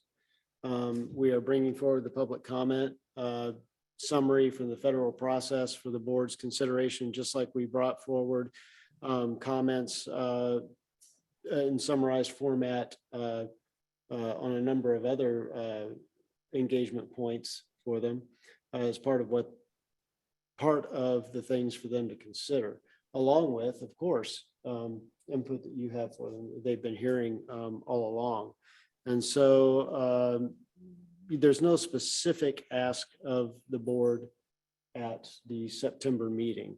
To the extent that the board wants to, deliberate on things, that's, up to the board. Do you have a presentation that you're gonna give? I don't ever, I have some more questions at this point. Yeah, so I was just gonna. So do you want to go ahead? I can. So I ahead. sent. Please go ahead. Yeah, I sent you an email along with the Board of Forestry and Commissioner Yamamoto regarding a graph that I found in the draft HCP. And it focuses on a table 4.7.6.3. And I want to be clear, I want everybody at this table to be a winner. Okay. And when I find avenues of or a potential for achievement of winning on all sides, I drive at it. And so in this table, ODF states that it committed, overcommitted, I would say, by 20%, anywhere from 28,000 acres to 79,000 acres, depending on habitat overlap. Now, I've requested habitat overlap on a variety of species and I've yet to receive habitat overlap. So I can't dial in those numbers any closer. But for context, assuming 5 acres equals $100,000 a year job, this equates to 80 to 226 permanent positions for 70 years. And so if this forest, I mean, so that's taking into account that the forest underachieves like the model states. If the forest overachieves like how I assume it could, given the modeling data that I've discussed in the past, it could be even more jobs lost than that. And so when I'm talking about jobs, I'm talking about direct revenue jobs for the county. Direct revenue jobs, not the logging sector, not the jobs lost at the mill, not jobs lost in tertiary businesses. So then it circles over. It doesn't also take into account that you have a number of acres outside of the HCAs that are located in inoperable areas. Areas that due to poor access, due to whatever reasoning, due to slope, especially in Tillamook, due to slope, these areas will not be harvested, but they will reach habitat, but they're just not considered part of your HCAs. They're not considered part of your commitment. In fact, they're considered part of operable areas, which seems like a double negative to me. So no credit was given for these stands. Basically, it's land that will actually further count against us as counties moving forward. And these lands actually will probably reach a fabulous biological benefit, but they're not counted. And so they're counted as operable, which fascinates me. But they're mislabeled and are part of the percentage that are assumed that we are able to harvest, even though there will never be a volume reached off of those acres. And I've asked in the past how many acres that are inoperable that are classified this way, and I've yet to receive an answer. So I circle back to a suggestion of lowering the HCA sizes to what ODF predicts that we will grow inside of the HCAs, and changing the requirement to habitat across the plan area rather than habitat in the HCAs. If it's habitat across the plan area, you can incorporate those inoperable areas that will reach habitat and that could be beneficial to this entire situation. So I ask that there's a modification of language. I have no aversion to meeting habitat goals. I have an aversion to losing 80 to 226 jobs. And then when I did some calculations regarding those inoperable areas, I added another loss of 48 to 140 jobs for 70 years. And I just feel like we could do better. So I'm asking you to ask, or I'm asking you to share with the Board of Forestry, can we do some simple verbiage changes within the plan that will help make us all winners? Because giving 20% away excess basically means you guys don't have to really do a whole lot of hard work here in the next 70 years, but the counties are going to have to shoulder the burden of a whole heck of a lot of hard work. I mean, that buffer or that pillow, or I don't know how many 100,000 acres it is, 28,000 to 79,000 extra acres. That's a lot of extra. And so I'm asking that you verbalize that somehow, some way to the Board of Forestry as a request, that we can change the verbiage a slight bit, or shrink the HCAs so that we can save jobs. Thank you, Commissioner. You have comments? Yeah, thank you for that. I won't take any issue with the your recommendation to consider. I do want to clarify, however, inoperable areas are classified as inoperable areas in the model. They were not considered operable areas, whether they were inside or outside of HCA's. I guess I'm just, September 2020. I didn't realize that this wasn't still part of the draft HCP. Is this one not still part of the draft of the HCP? I would need to see what you're talking about.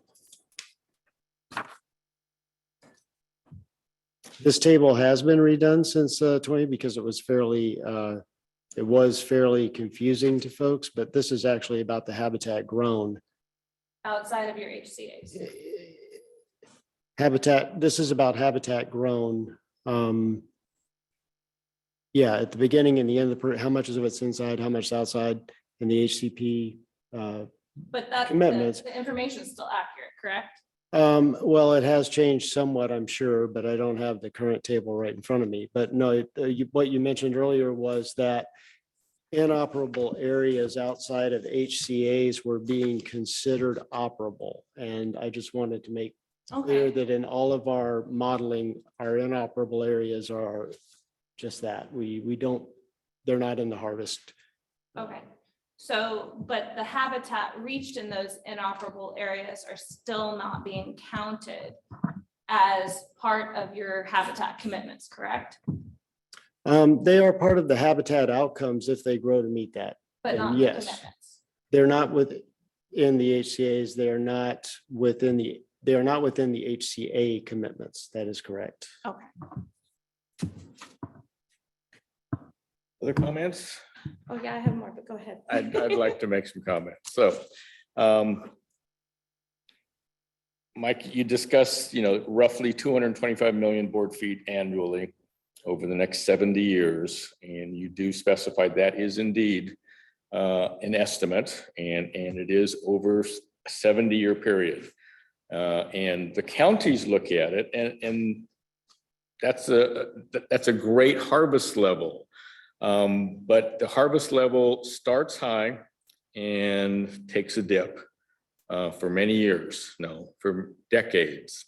It's difficult for counties to run and provide essential services when, yes, over a period of 70 years, you're going to average 225 million board feet on an annual basis. And yet it's during the high months, we're doing fine.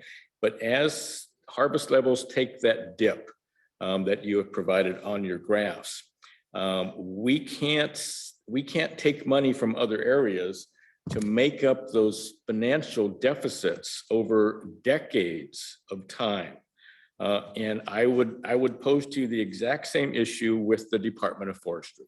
And we've asked this question before. What kind of a plan does the Department of Forestry have to maintain their workforce over that 70-year period? Again, when revenues just sort of fall off the charts, how are you going to keep that moving forward? The counties certainly have to look to the future and figure out where we're going to get our money to provide essential services that we are required to provide and that we really do need to provide to our populace. But from what I'm hearing, I don't think that the Department of Forestry has that plan either. Are you planning layoffs over the next decade to help you meet your financial goals? I don't know, and that concerns me, as it should concern the department. And so we'll just take this one by one. Okay. If you like. Yeah, no, that's great. So I've got a bit of a three-part answer to that.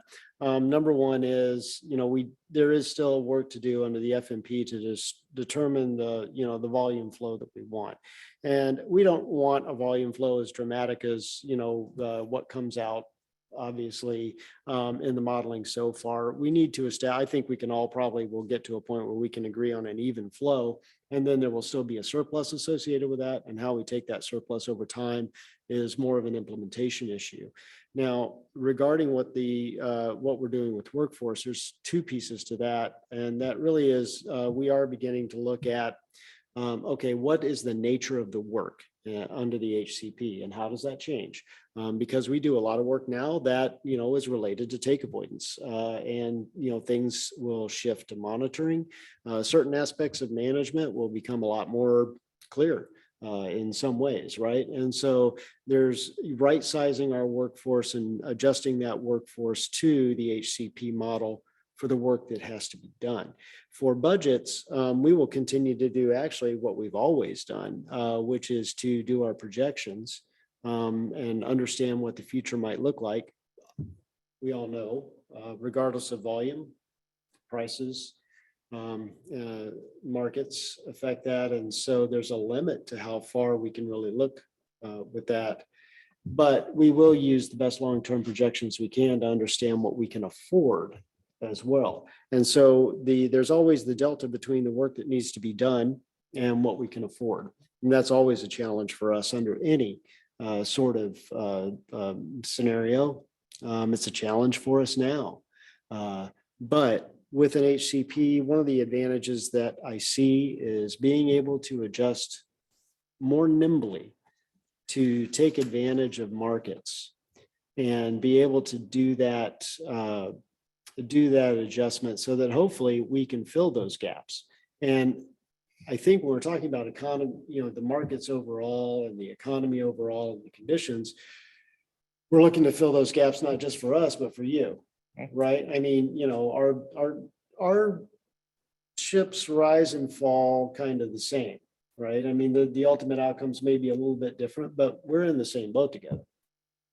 So anyway, that's the approach that we're taking. But there's always going to be some uncertainty associated with the long-term projections that we're going to have to, that we end up figuring out on a biennial basis, right? Or even a fiscal year basis, because quite frankly, the rest of state government has to lay people off. We're oftentimes laying people off first, just because of the nature of that. And I'm just going to mention this, and I'll let Commissioner Bangs expound upon this. But when we look at 15 trust counties and what's happening over the 70-year period of this HCP, it is Clatsop County that really gets dinged here. And I'm not sure how they're going to provide for their budgets moving into the future. And I'll let Commissioner Banks expound upon that. This is another conversation that we had, is that, as the planning and initiation of this HCP takes place, next up, starting next March, is going to be the update to the forest management plan. It's fine that the HCP currently predicts 225 million board feet a year on an annual basis, on an average basis. And yet what happens if the FMP process moving forward, and we had this discussion, what happens if that comes in at much less than 225 million board feet on an annual basis? I mean, you're running short of time to that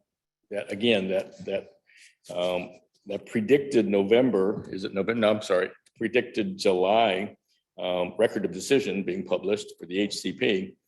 How are you going to, and again, I'm not sure you'll be able to make the updated forest management plan meet 225 million board feet on an annual basis, on an average annual basis. So how do you make those adjustments with the services in such a short period of time? That's fair. I mean, if we end up in a situation where, our model projections are now quite different and they turn out to be something that we all can't live with in terms of the financial piece of it, that is, in terms of having time to make that, we would have to somehow extend. And I do want to make this clear. So from our perspective and the risks that we're currently dealing with, we see a lot of value in getting this HCP sooner rather than later.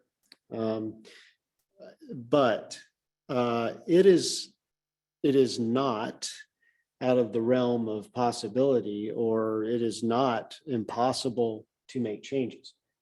Making changes involves additional risk with certain ongoing things. So, I mean, that's really the thing. And the board understands those risks as well. And so it's part of their decision-making process on whether they want to provide additional direction to us or not, or if they do, what the nature of that direction is. So you're talking about an extension. And again, we've been talking about an extension for the past year. And we've been told unequivocally that, well, the services do not allow extensions. They have a set timeline. And yet they've come to you and said, well, because of staffing issues, we're going to have a problem getting our EIS done. And they offer themselves an automatic extension. So again, that's one of the things that we continue to ask for. Because again, we've got so many unanswered questions, and I'll go into those unanswered questions in just a moment. But the timing is going to be critical, and I think we're on a path that we're not going to be able to make. So if we can get an extension to get some questions answered from the department that we have never been able to get answered, I think that's going to be important. I want to talk about the public comments on the HCP. So again, we have not seen the public comments that came in on the HCP. We'd like to see them, but more important, we haven't seen the response of the department to the public comments to the HCP. And I know we haven't seen any proposed changes to the HCP because of those comments. Can you address that issue for me? So what I broadly spoke to during the presentation kind of characterizes the nature of the response. The response for public comments, other than increased clarification around a lot of things, didn't really create a lot of change. Some changes that we are pursuing, that we pursued and have gotten into the HCP are some more flexible language to accommodate the understanding of wildfire risks and fuels, catastrophic events that might happen in HCAs, especially in response to them. And then also how we might address the pace and scale of management in HCAs associated with maintaining what's called the stay ahead requirement in terms of ingrowth versus take of habitat. And adaptive management to some degree. Now I'll be right up front about it. That additional language is not prescriptive of, oh, well, we're going to, increase the amount of management in HCAs by X. What it does is gives us the room in the HCP to have the conversation with the services without actually amending the HCP of saying, okay, we're meeting our stay ahead requirement. Things seem to be going well. Let's talk about implementing some increases to that. It allows there's a lot of process in the HCP around 10-year comprehensive reviews with services to look at monitoring information and so on and so forth, and to be able to address that. So anyway, we've linked it to those processes so that we can have that discussion and be able to move that forward. Similarly, towards fuels, it's difficult to come up with or stand disturbing large scale disturbances. It is difficult to come up with the one size fits all or every situation, but in the nature or in the event of a large scale disturbance, say a very large wind throw event, it's not in anybody's interest. Everybody realizes this in the services and us as well, to have entire stands of timber just laying there and you can't get any reforestation done, and that's not very good for habitat either. And so there's no set prescription for dealing with that, but it certainly what it does is allow us to address those with the services on an event by event basis, so that we can respond to them. And I personally have a great deal of trust in our relationship with the services and understanding, working through those processes, that we'd be able to come to a very reasonable solution there. So since we're talking about the services, let me go into the alternate HCP that was submitted by the Council of Forest Trust 9 counties. Versus a 900-page HCP the Council of Forest Trust Land Counties offered like a 4-page alternative. And that alternative was basically barred owl control. All the studies to that point were showing that the spotted owl was doomed without proper, adequate barred owl control. It was my understanding that the services and ODF, or I don't know who, it wasn't even considered. Our alternate HCP was not even considered. And yet it was like 2 weeks ago, US Fish and Wildlife came out and they now have, and so apparently it was thought that our alternate HCP to control barred owls was experimental. And there was no reason to consider it because it was experimental at that point in time. And yet 2 weeks ago, US Fish and Wildlife Service came out with their new invader removal triggers. And it states specifically that they have done extensive studies and in-field work. And in areas where they aggressively did away with the barred owl, the spotted owl did indeed come back. And so now they have opened a public comment period for a program to remove barred owls. So again, I don't know how great a relationship you have with the services, but we would like to take up again the issue of our alternate HCP, because apparently US Fish and Wildlife no longer considers this experimental. They want to put in place a program. They opened up a public comment period to remove barred owls as a spotted owl recovery effort. And I'd just love to get some comments from you there. Sure. So I'll be honest with you, I'm not aware of your alternative not being adopted as an alternative, or your proposal not being adopted as an alternative because of anything to do with the barred owl control. And so you might have been told something that I'm not aware of, and that's fine. I mean, as you realize, we have barred owl control obviously is a key part of our HCP as well. Because the results of this paper have been known inside the community for people who've just kind of been, keeping their pulse on it for a while. We know that where habitat is sufficient, the spotted owls will come back, and specifically adult survival is stabilized. I don't think it's long-term enough to really be able to speak to fecundity very well and increases there. But anyway, the paper says what it says. I think, really and I probably shouldn't do this. I'll say this, I am not speaking for NOAA Fisheries or for the services at all. But, where I see your HCP proposal showing up is in alternative 5, which alternative 5 did not dispense with barred owl control, but it did make HCAs smaller, and it also increased the amount of management in HCAs.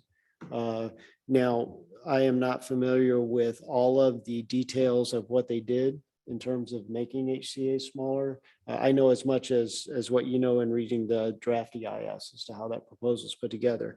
But I do believe that was an attempt, and perhaps to respond to other comments that they received in the scoping process as well. But I do believe that was their intent in crafting alternative 5, was to be responsive to your proposal. I realize it's not your entire proposal. That might not be satisfying to you. And That's just my understanding. And unfortunately, it's not. But I understand. I do. My next question segues nicely into this conversation. Go ahead, please. Okay, so it's a series of questions. First one being, is your survey season now wrapping up? Yes, it's getting, so Marilette survey season is done. Northern Spotted Owl survey season actually goes through September 15th, but we usually are done before then unless we have additional follow-ups to do. Okay, and are you done in Astoria District? I do not know the answer to that question specifically.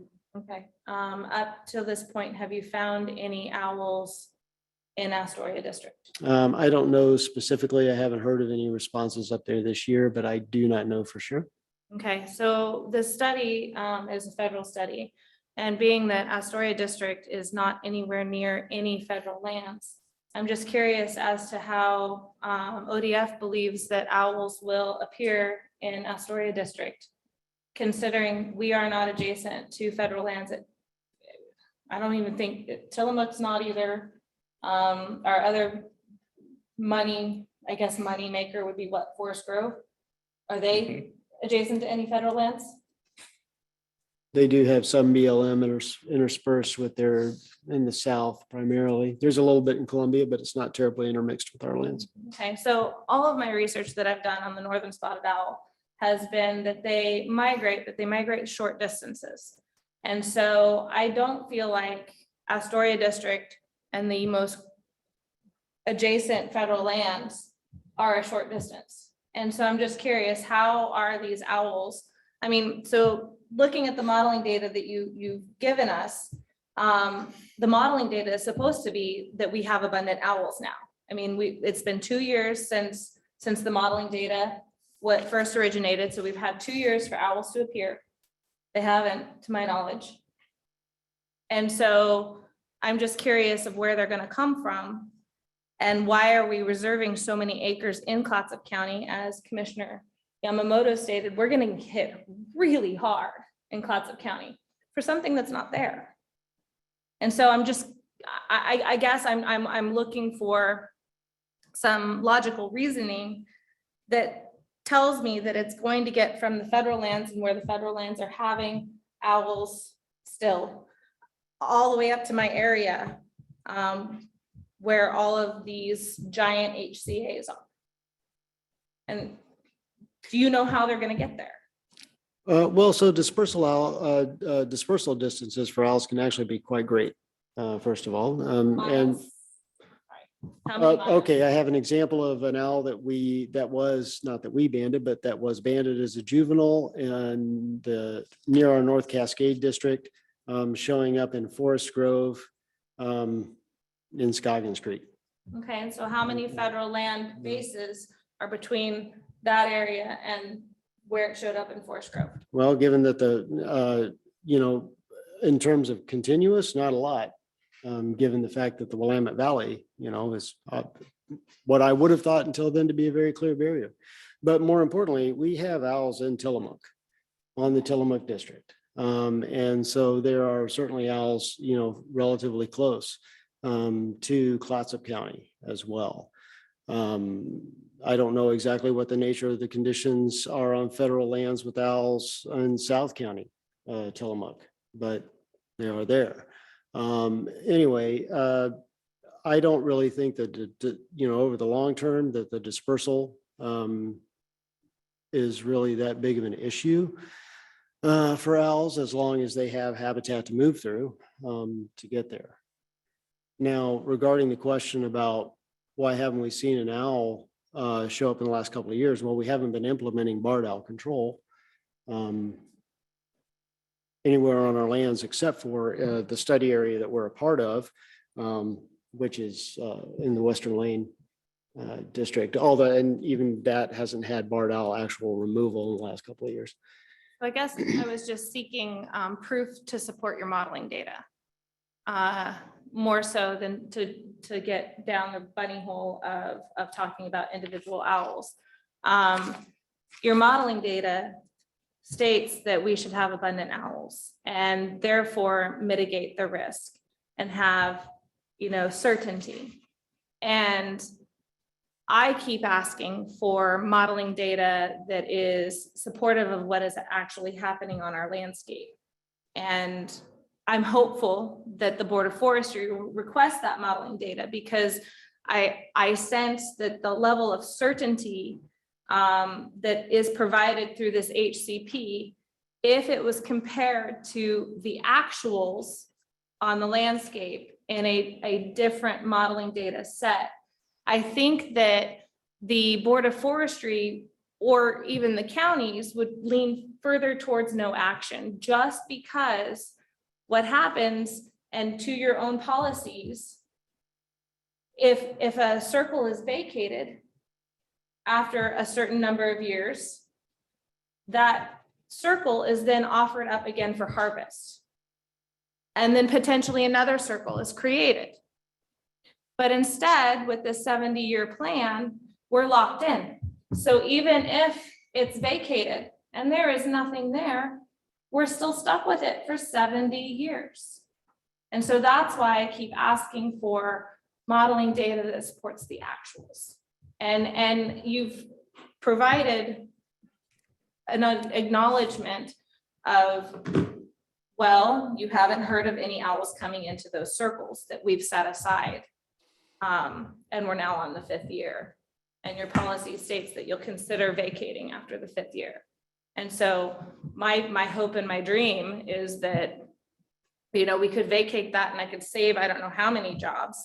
And then if there another owl circle pops up, you know, I'm not against the habitat. I'm not against the owls, but I just want this to be a discussion of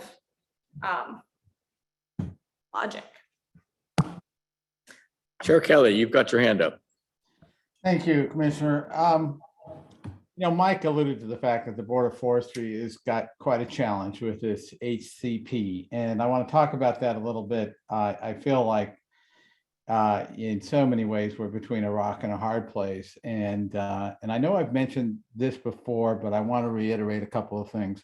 One that I now clearly understand for the first time is that the EIS, the draft EIS, you know, has these 5 different options, including the one that was put forward by the department. The others are, I guess it's actually required as part of the federal process of the EIS is to lay out these options. But if we make changes, if we do not just take the recommended option as it is, and we go to even one of those options like number 5, we will be then having more process. My understanding is probably 6 months, potentially more. If we go more radically away from the recommended option, then it is even longer delays, a year and a half. Now, why is that important? As I mentioned before, we have this Coho lawsuit that now apparently, I think there's a court date early next year.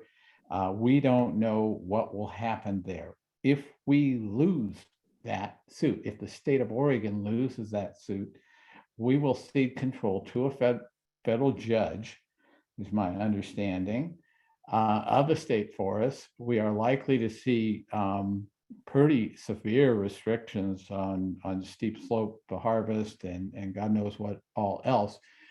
All of which could make, you know, the HCP in the standard form that it's presented something every one of you would be crying out for. So I'm just telling you, this is a challenge that we're going to have where time can make a huge difference, and that we are looking at this ticking clock with that lawsuit, and we are just not that far away from the possibility that we are not in control of our future destiny, with huge implications for all your counties. That make the changes to the HCP would pale in comparison. At least that's my view. So I just want to keep reminding you, and I hope you have sympathy for the Board of Forestry, because this is not a fun one for us. We're really having to pretty constrained, I think, in terms of what we can do, so this is tough. So hope you all can hear that. Very quickly, please. It is a very quick question. So let me get this straight. An HCP would protect us from the Coho lawsuit and steep slope restrictions, or would steep slope restrictions be an additional to an HCP, or could we hold off on the HCP until after the lawsuit and then shuffle around our HCAs to take into account any constrictions if by chance this lawsuit does not go in the way of the state of Oregon, and then potentially protect us? I think the lawsuit is moot if we have an HCP. It's done. If we had I don't think it's, since the court date's already been scheduled, there wouldn't even be a court date if an HCP was approved by the Board of Forestry. So it's really no more complicated than that. If we don't have it, while we do not have an HCP, we can have a court date, we can have a judge making a decision, and if we lose control of the state forest. It's correct me, Mike, if I've got this wrong in any way, but or Cal, but those that's my understanding. Yeah, your general assessment is correct, Jim. Just clarify, make sure everybody's aware. We don't actually have a court date. It is, we believe it is likely that it would be early next year. Yeah. Thank you. Thank you. So we still have time, is what you're saying?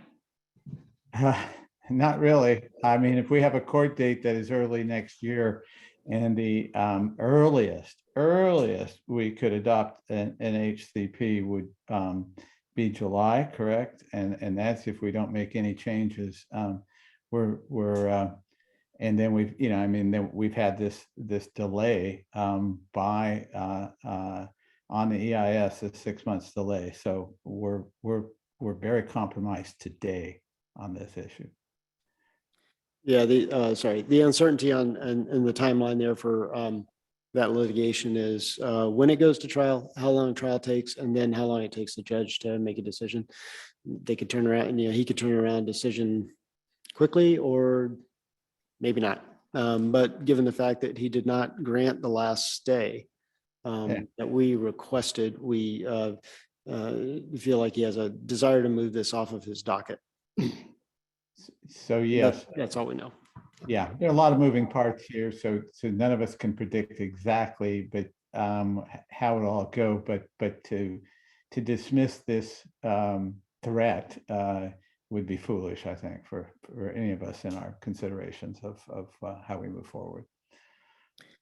So as you know, both Tillamook County and OFIC have intervened in this case also. We're trying to provide as much assistance as we can to the state in defending Tillamook State Forest and the Clatsop State Forest in this lawsuit. I think maybe our attorneys have a little different take on it, but I'll report back on that when I can. So just a couple of, and we have gone from the draft HCP comment summary and timeline. We all are already well into the formulating testimony for the September 7th Board of Forestry meeting. But I just want to point that out. So just a couple other quick points here. And these are important points. These are things that we have been asking of the department for quite some time. So it is our contention that ODF is unable to justify the scale of conservation under the HCP. The counties have asked repeatedly of ODF to justify why it is necessary to remove more than 50% of state forest lands from production to comply with the ESA. ODF has been unable to explain the analytical methods used to develop the HCP. Instead, ODF highlights collaboration and meetings with NOAA and ODFW. To us, thorough, transparent analysis is really needed here. ODF should produce for the Board of Forestry and the public thorough, transparent analysis showing how scientific literature informs the conservation measures of the HCP. I won't go into excluding the counties from the HCP development process. We beat that horse to death. We keep talking about state forest revenue, not only to the counties, but our special districts and the family wage fully benefited jobs that are provided at the county level. And again, every million board feet of harvest that goes away is critical. I've mentioned this before. I feel that Oregon is really at a tipping point. If we lose many more mills, just a handful more mills, we're going to be on a downward trajectory that's just going to take Oregon out of the building products realm. And that is not going to, then you're going to see And Oregon, not just the trust counties, but you're going to see in Oregon in deep decline when they lose so many jobs, family wage, fully benefited jobs. One other issue that I need to bring up, wildfires. Wildfires threaten our communities and public safety, but the HCP provides no analysis of the fire risk posed by the HCP.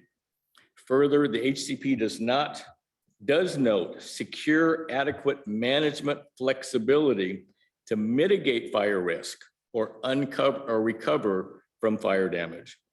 The HCP lacks analysis of the long-term fire risks proposed by the HCA. And I think it's high time that the department really looked at what potential increased risk to fire this HCP might bring to us. The department continues to talk about climate change. And I'm not going to enter into that discussion, but I am going to enter into the discussion of we continue to have fires in forests in Oregon. That's absolutely the case, and that will always be the case. But today, because of the lack of adequate management of our forest lands, I feel honestly that our forest fires today tend to turn into conflagrations, where we have hundreds of thousands of acres that just disappear. And then there's the concomitant issue of life, health, safety. How many lives do we lose? How many lives do we ruin because of conflagrations in this state? And again, I just don't think that adequate analysis has been done on how the HCP might or might not contribute to this increased fire danger. I don't want to put this department under more stress to having to fight major wildfires in this state. Again, ODF does the best job imaginable on the planet when you guys fight these fires. We don't need more of these fires. We really, really don't. The last issue I want to bring up, and again, I think I've beat this horse to death also, but ODF needs a long-term financial plan on what's going to happen if this HCP goes into effect.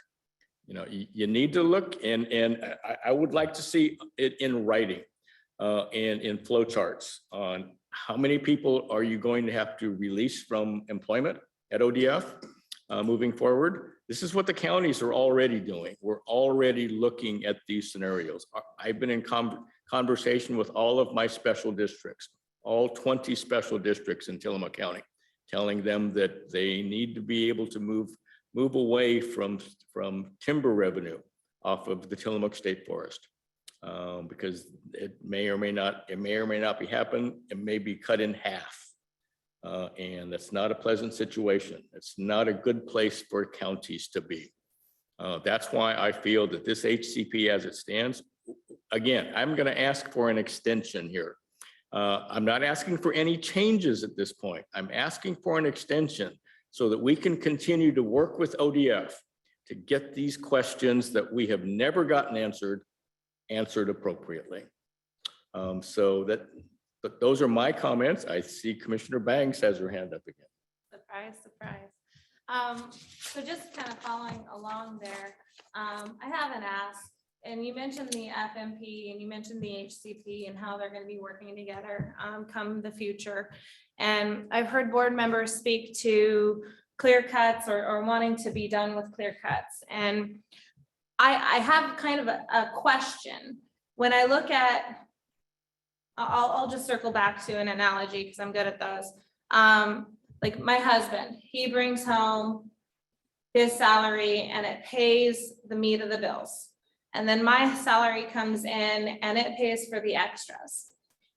I associate his salary as an analogy of the clear cuts can pay the bills. Your small clear cuts that ODF puts out can pay the bills.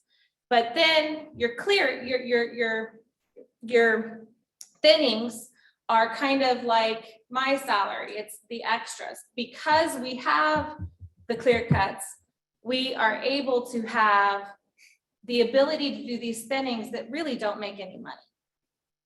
Okay, the clear cuts, they pay for stream restoration. They pay for roads, they pay for recreation, they pay for, you know, all slew of things.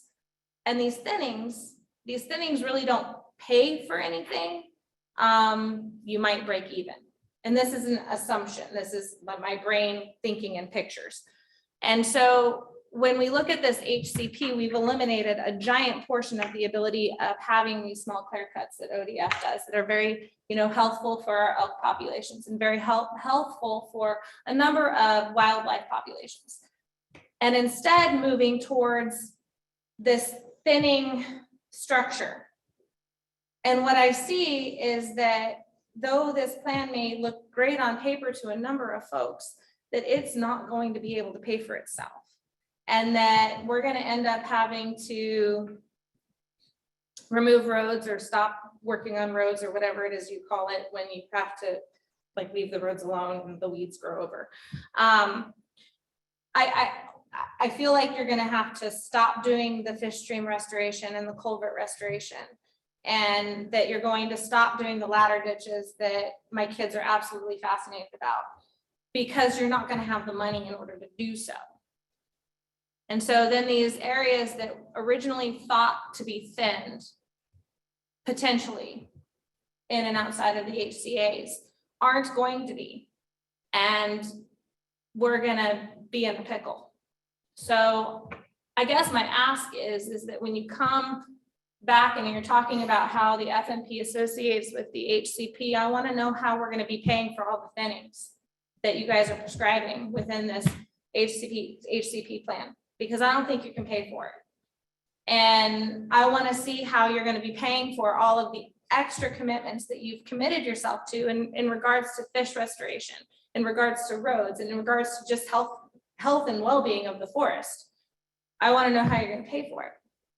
I mean, so in the next conversation, I hope that you can bring back to me the plan of how to pay for it, and also how to support your employees, and also how to support us through fire season and the recreation program and all of these programs that are dependent upon harvest.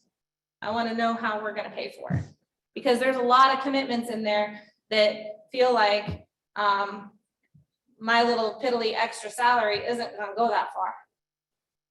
In my analogy, go back to my analogy, you know, budgeting. I love Dave Ramsey. That's why I talk like this. So anyhow, that is my ask. And then lastly, my last ask is that you guys go around the HCAs and you validate why the edges of those HCAs are necessary. Because as I've said, 5 acres is a job for 1 year. 100 acres is a job for 10 years. My goal is to keep grandma in the senior care center, because we have a lot of grandmas and grandpas. I don't want to leave the grandpas out, but we have a lot of people in those senior care centers, Clatsop Senior Care Center. We're going to be losing beds. We're going to be losing staff. I have to be able to explain why and be able to validate it. And if you guys are validating why, I have nothing. Like it's, oops, so sorry, we can't care for grandma anymore. Or oops, so sorry, you can't have a job. I need more than that. So anyhow, thanks. Okay, we're getting close to the end of our time here. Any other comments? Anyone? Chair Kelly, anything? So I just want to say, oh, go ahead, Jim. Sorry. Sure. I just wanted to say again, Commissioner Bangs, you know, in my years of the Board of Forestry, we have not had any conversations. Maybe one board member at some point made some offhand comment about clear cuts. We have a lot of conversations about forest health and resiliency, and what all needs to be employed to do that, which in many cases it does involve thinning, but there certainly has not been any serious conversation on the Board of Forestry around eliminating clear cuts. I just want to make that that clear. And other than that, thank you for having me. Appreciate it. Thank you for being here, Jim. We do appreciate it. I want to thank everyone for being here. Upcoming meetings. So I know 2.5 years ago when we were meeting in person, we were not doing this on a Friday afternoon. And I think it's difficult to gather people on a Friday afternoon. I also want to take a look at the upcoming Board of Forestry meetings and maybe look at the scheduling of the FTLAC meetings as they relate to the Board of Forestry meetings. I think we've got a couple of them that are almost a month before the Board of Forestry meeting. And again, if we continue to meet in person, I think that if we can get back to that, I think that would be terrific. I'm hoping ODF personnel here don't think they're taking a beating from us, but these are very worthwhile conversations to us. They really are. And I'm hoping we can do that. And so, Mike, we'll find a time to sit down with you. Maybe we can do a doodle poll to see what morning might be. I don't remember when we did this in the past. Was it like a Thursday morning that we met here in the past? You should remember, John. Come on. We'll take a look. It wasn't Friday. Yeah. Friday afternoons are just a difficult time. So we can look at our schedule and come up with some meeting times. That would be greatly appreciated, Mike. Yeah, we'd certainly be amenable to that. And I think, even in the past, when we had them on Friday mornings, it was just a little bit easier for all of us, especially folks who have to drive home tonight, that's for sure. And I would like to, I would like also to work with you and the rest of the committee. Don't have time to talk about it here today, but we've talked a little bit about having a more meaningful engagement points with the board. And this is just an idea that I'm putting forth of having maybe the frequency wouldn't be every board meeting, but would be more targeted and be for a greater length of time, and perhaps figuring out how something like that would work. But I think that's something that'll take a little while for us to figure out. But I just want to put that out there on the table because I know 15 minutes is not terribly satisfying for anybody. Thank you for that. I really do appreciate that part. I do. That's terrific. I do have an ask that we do it sooner rather than later on the scheduling because school starts in September and I teach full time. So I need to be able to schedule that with my administrator. Thank you. How about Cal? Cal, do you have anything for us? No, I would like to look forward to maybe making our engagements more meaningful. Yeah. We're actually, Jim and I and others are saying, how can we make this agenda work better? Thank you. That would be great. Yeah. That's good. Thank you for that. Okay, anything else from anyone? Ladies and gentlemen, thank you for being here today. Time being look at that, 4:30 p.m. Right on time. We're going to adjourn this FTLAC meeting. Thank you everyone for being here.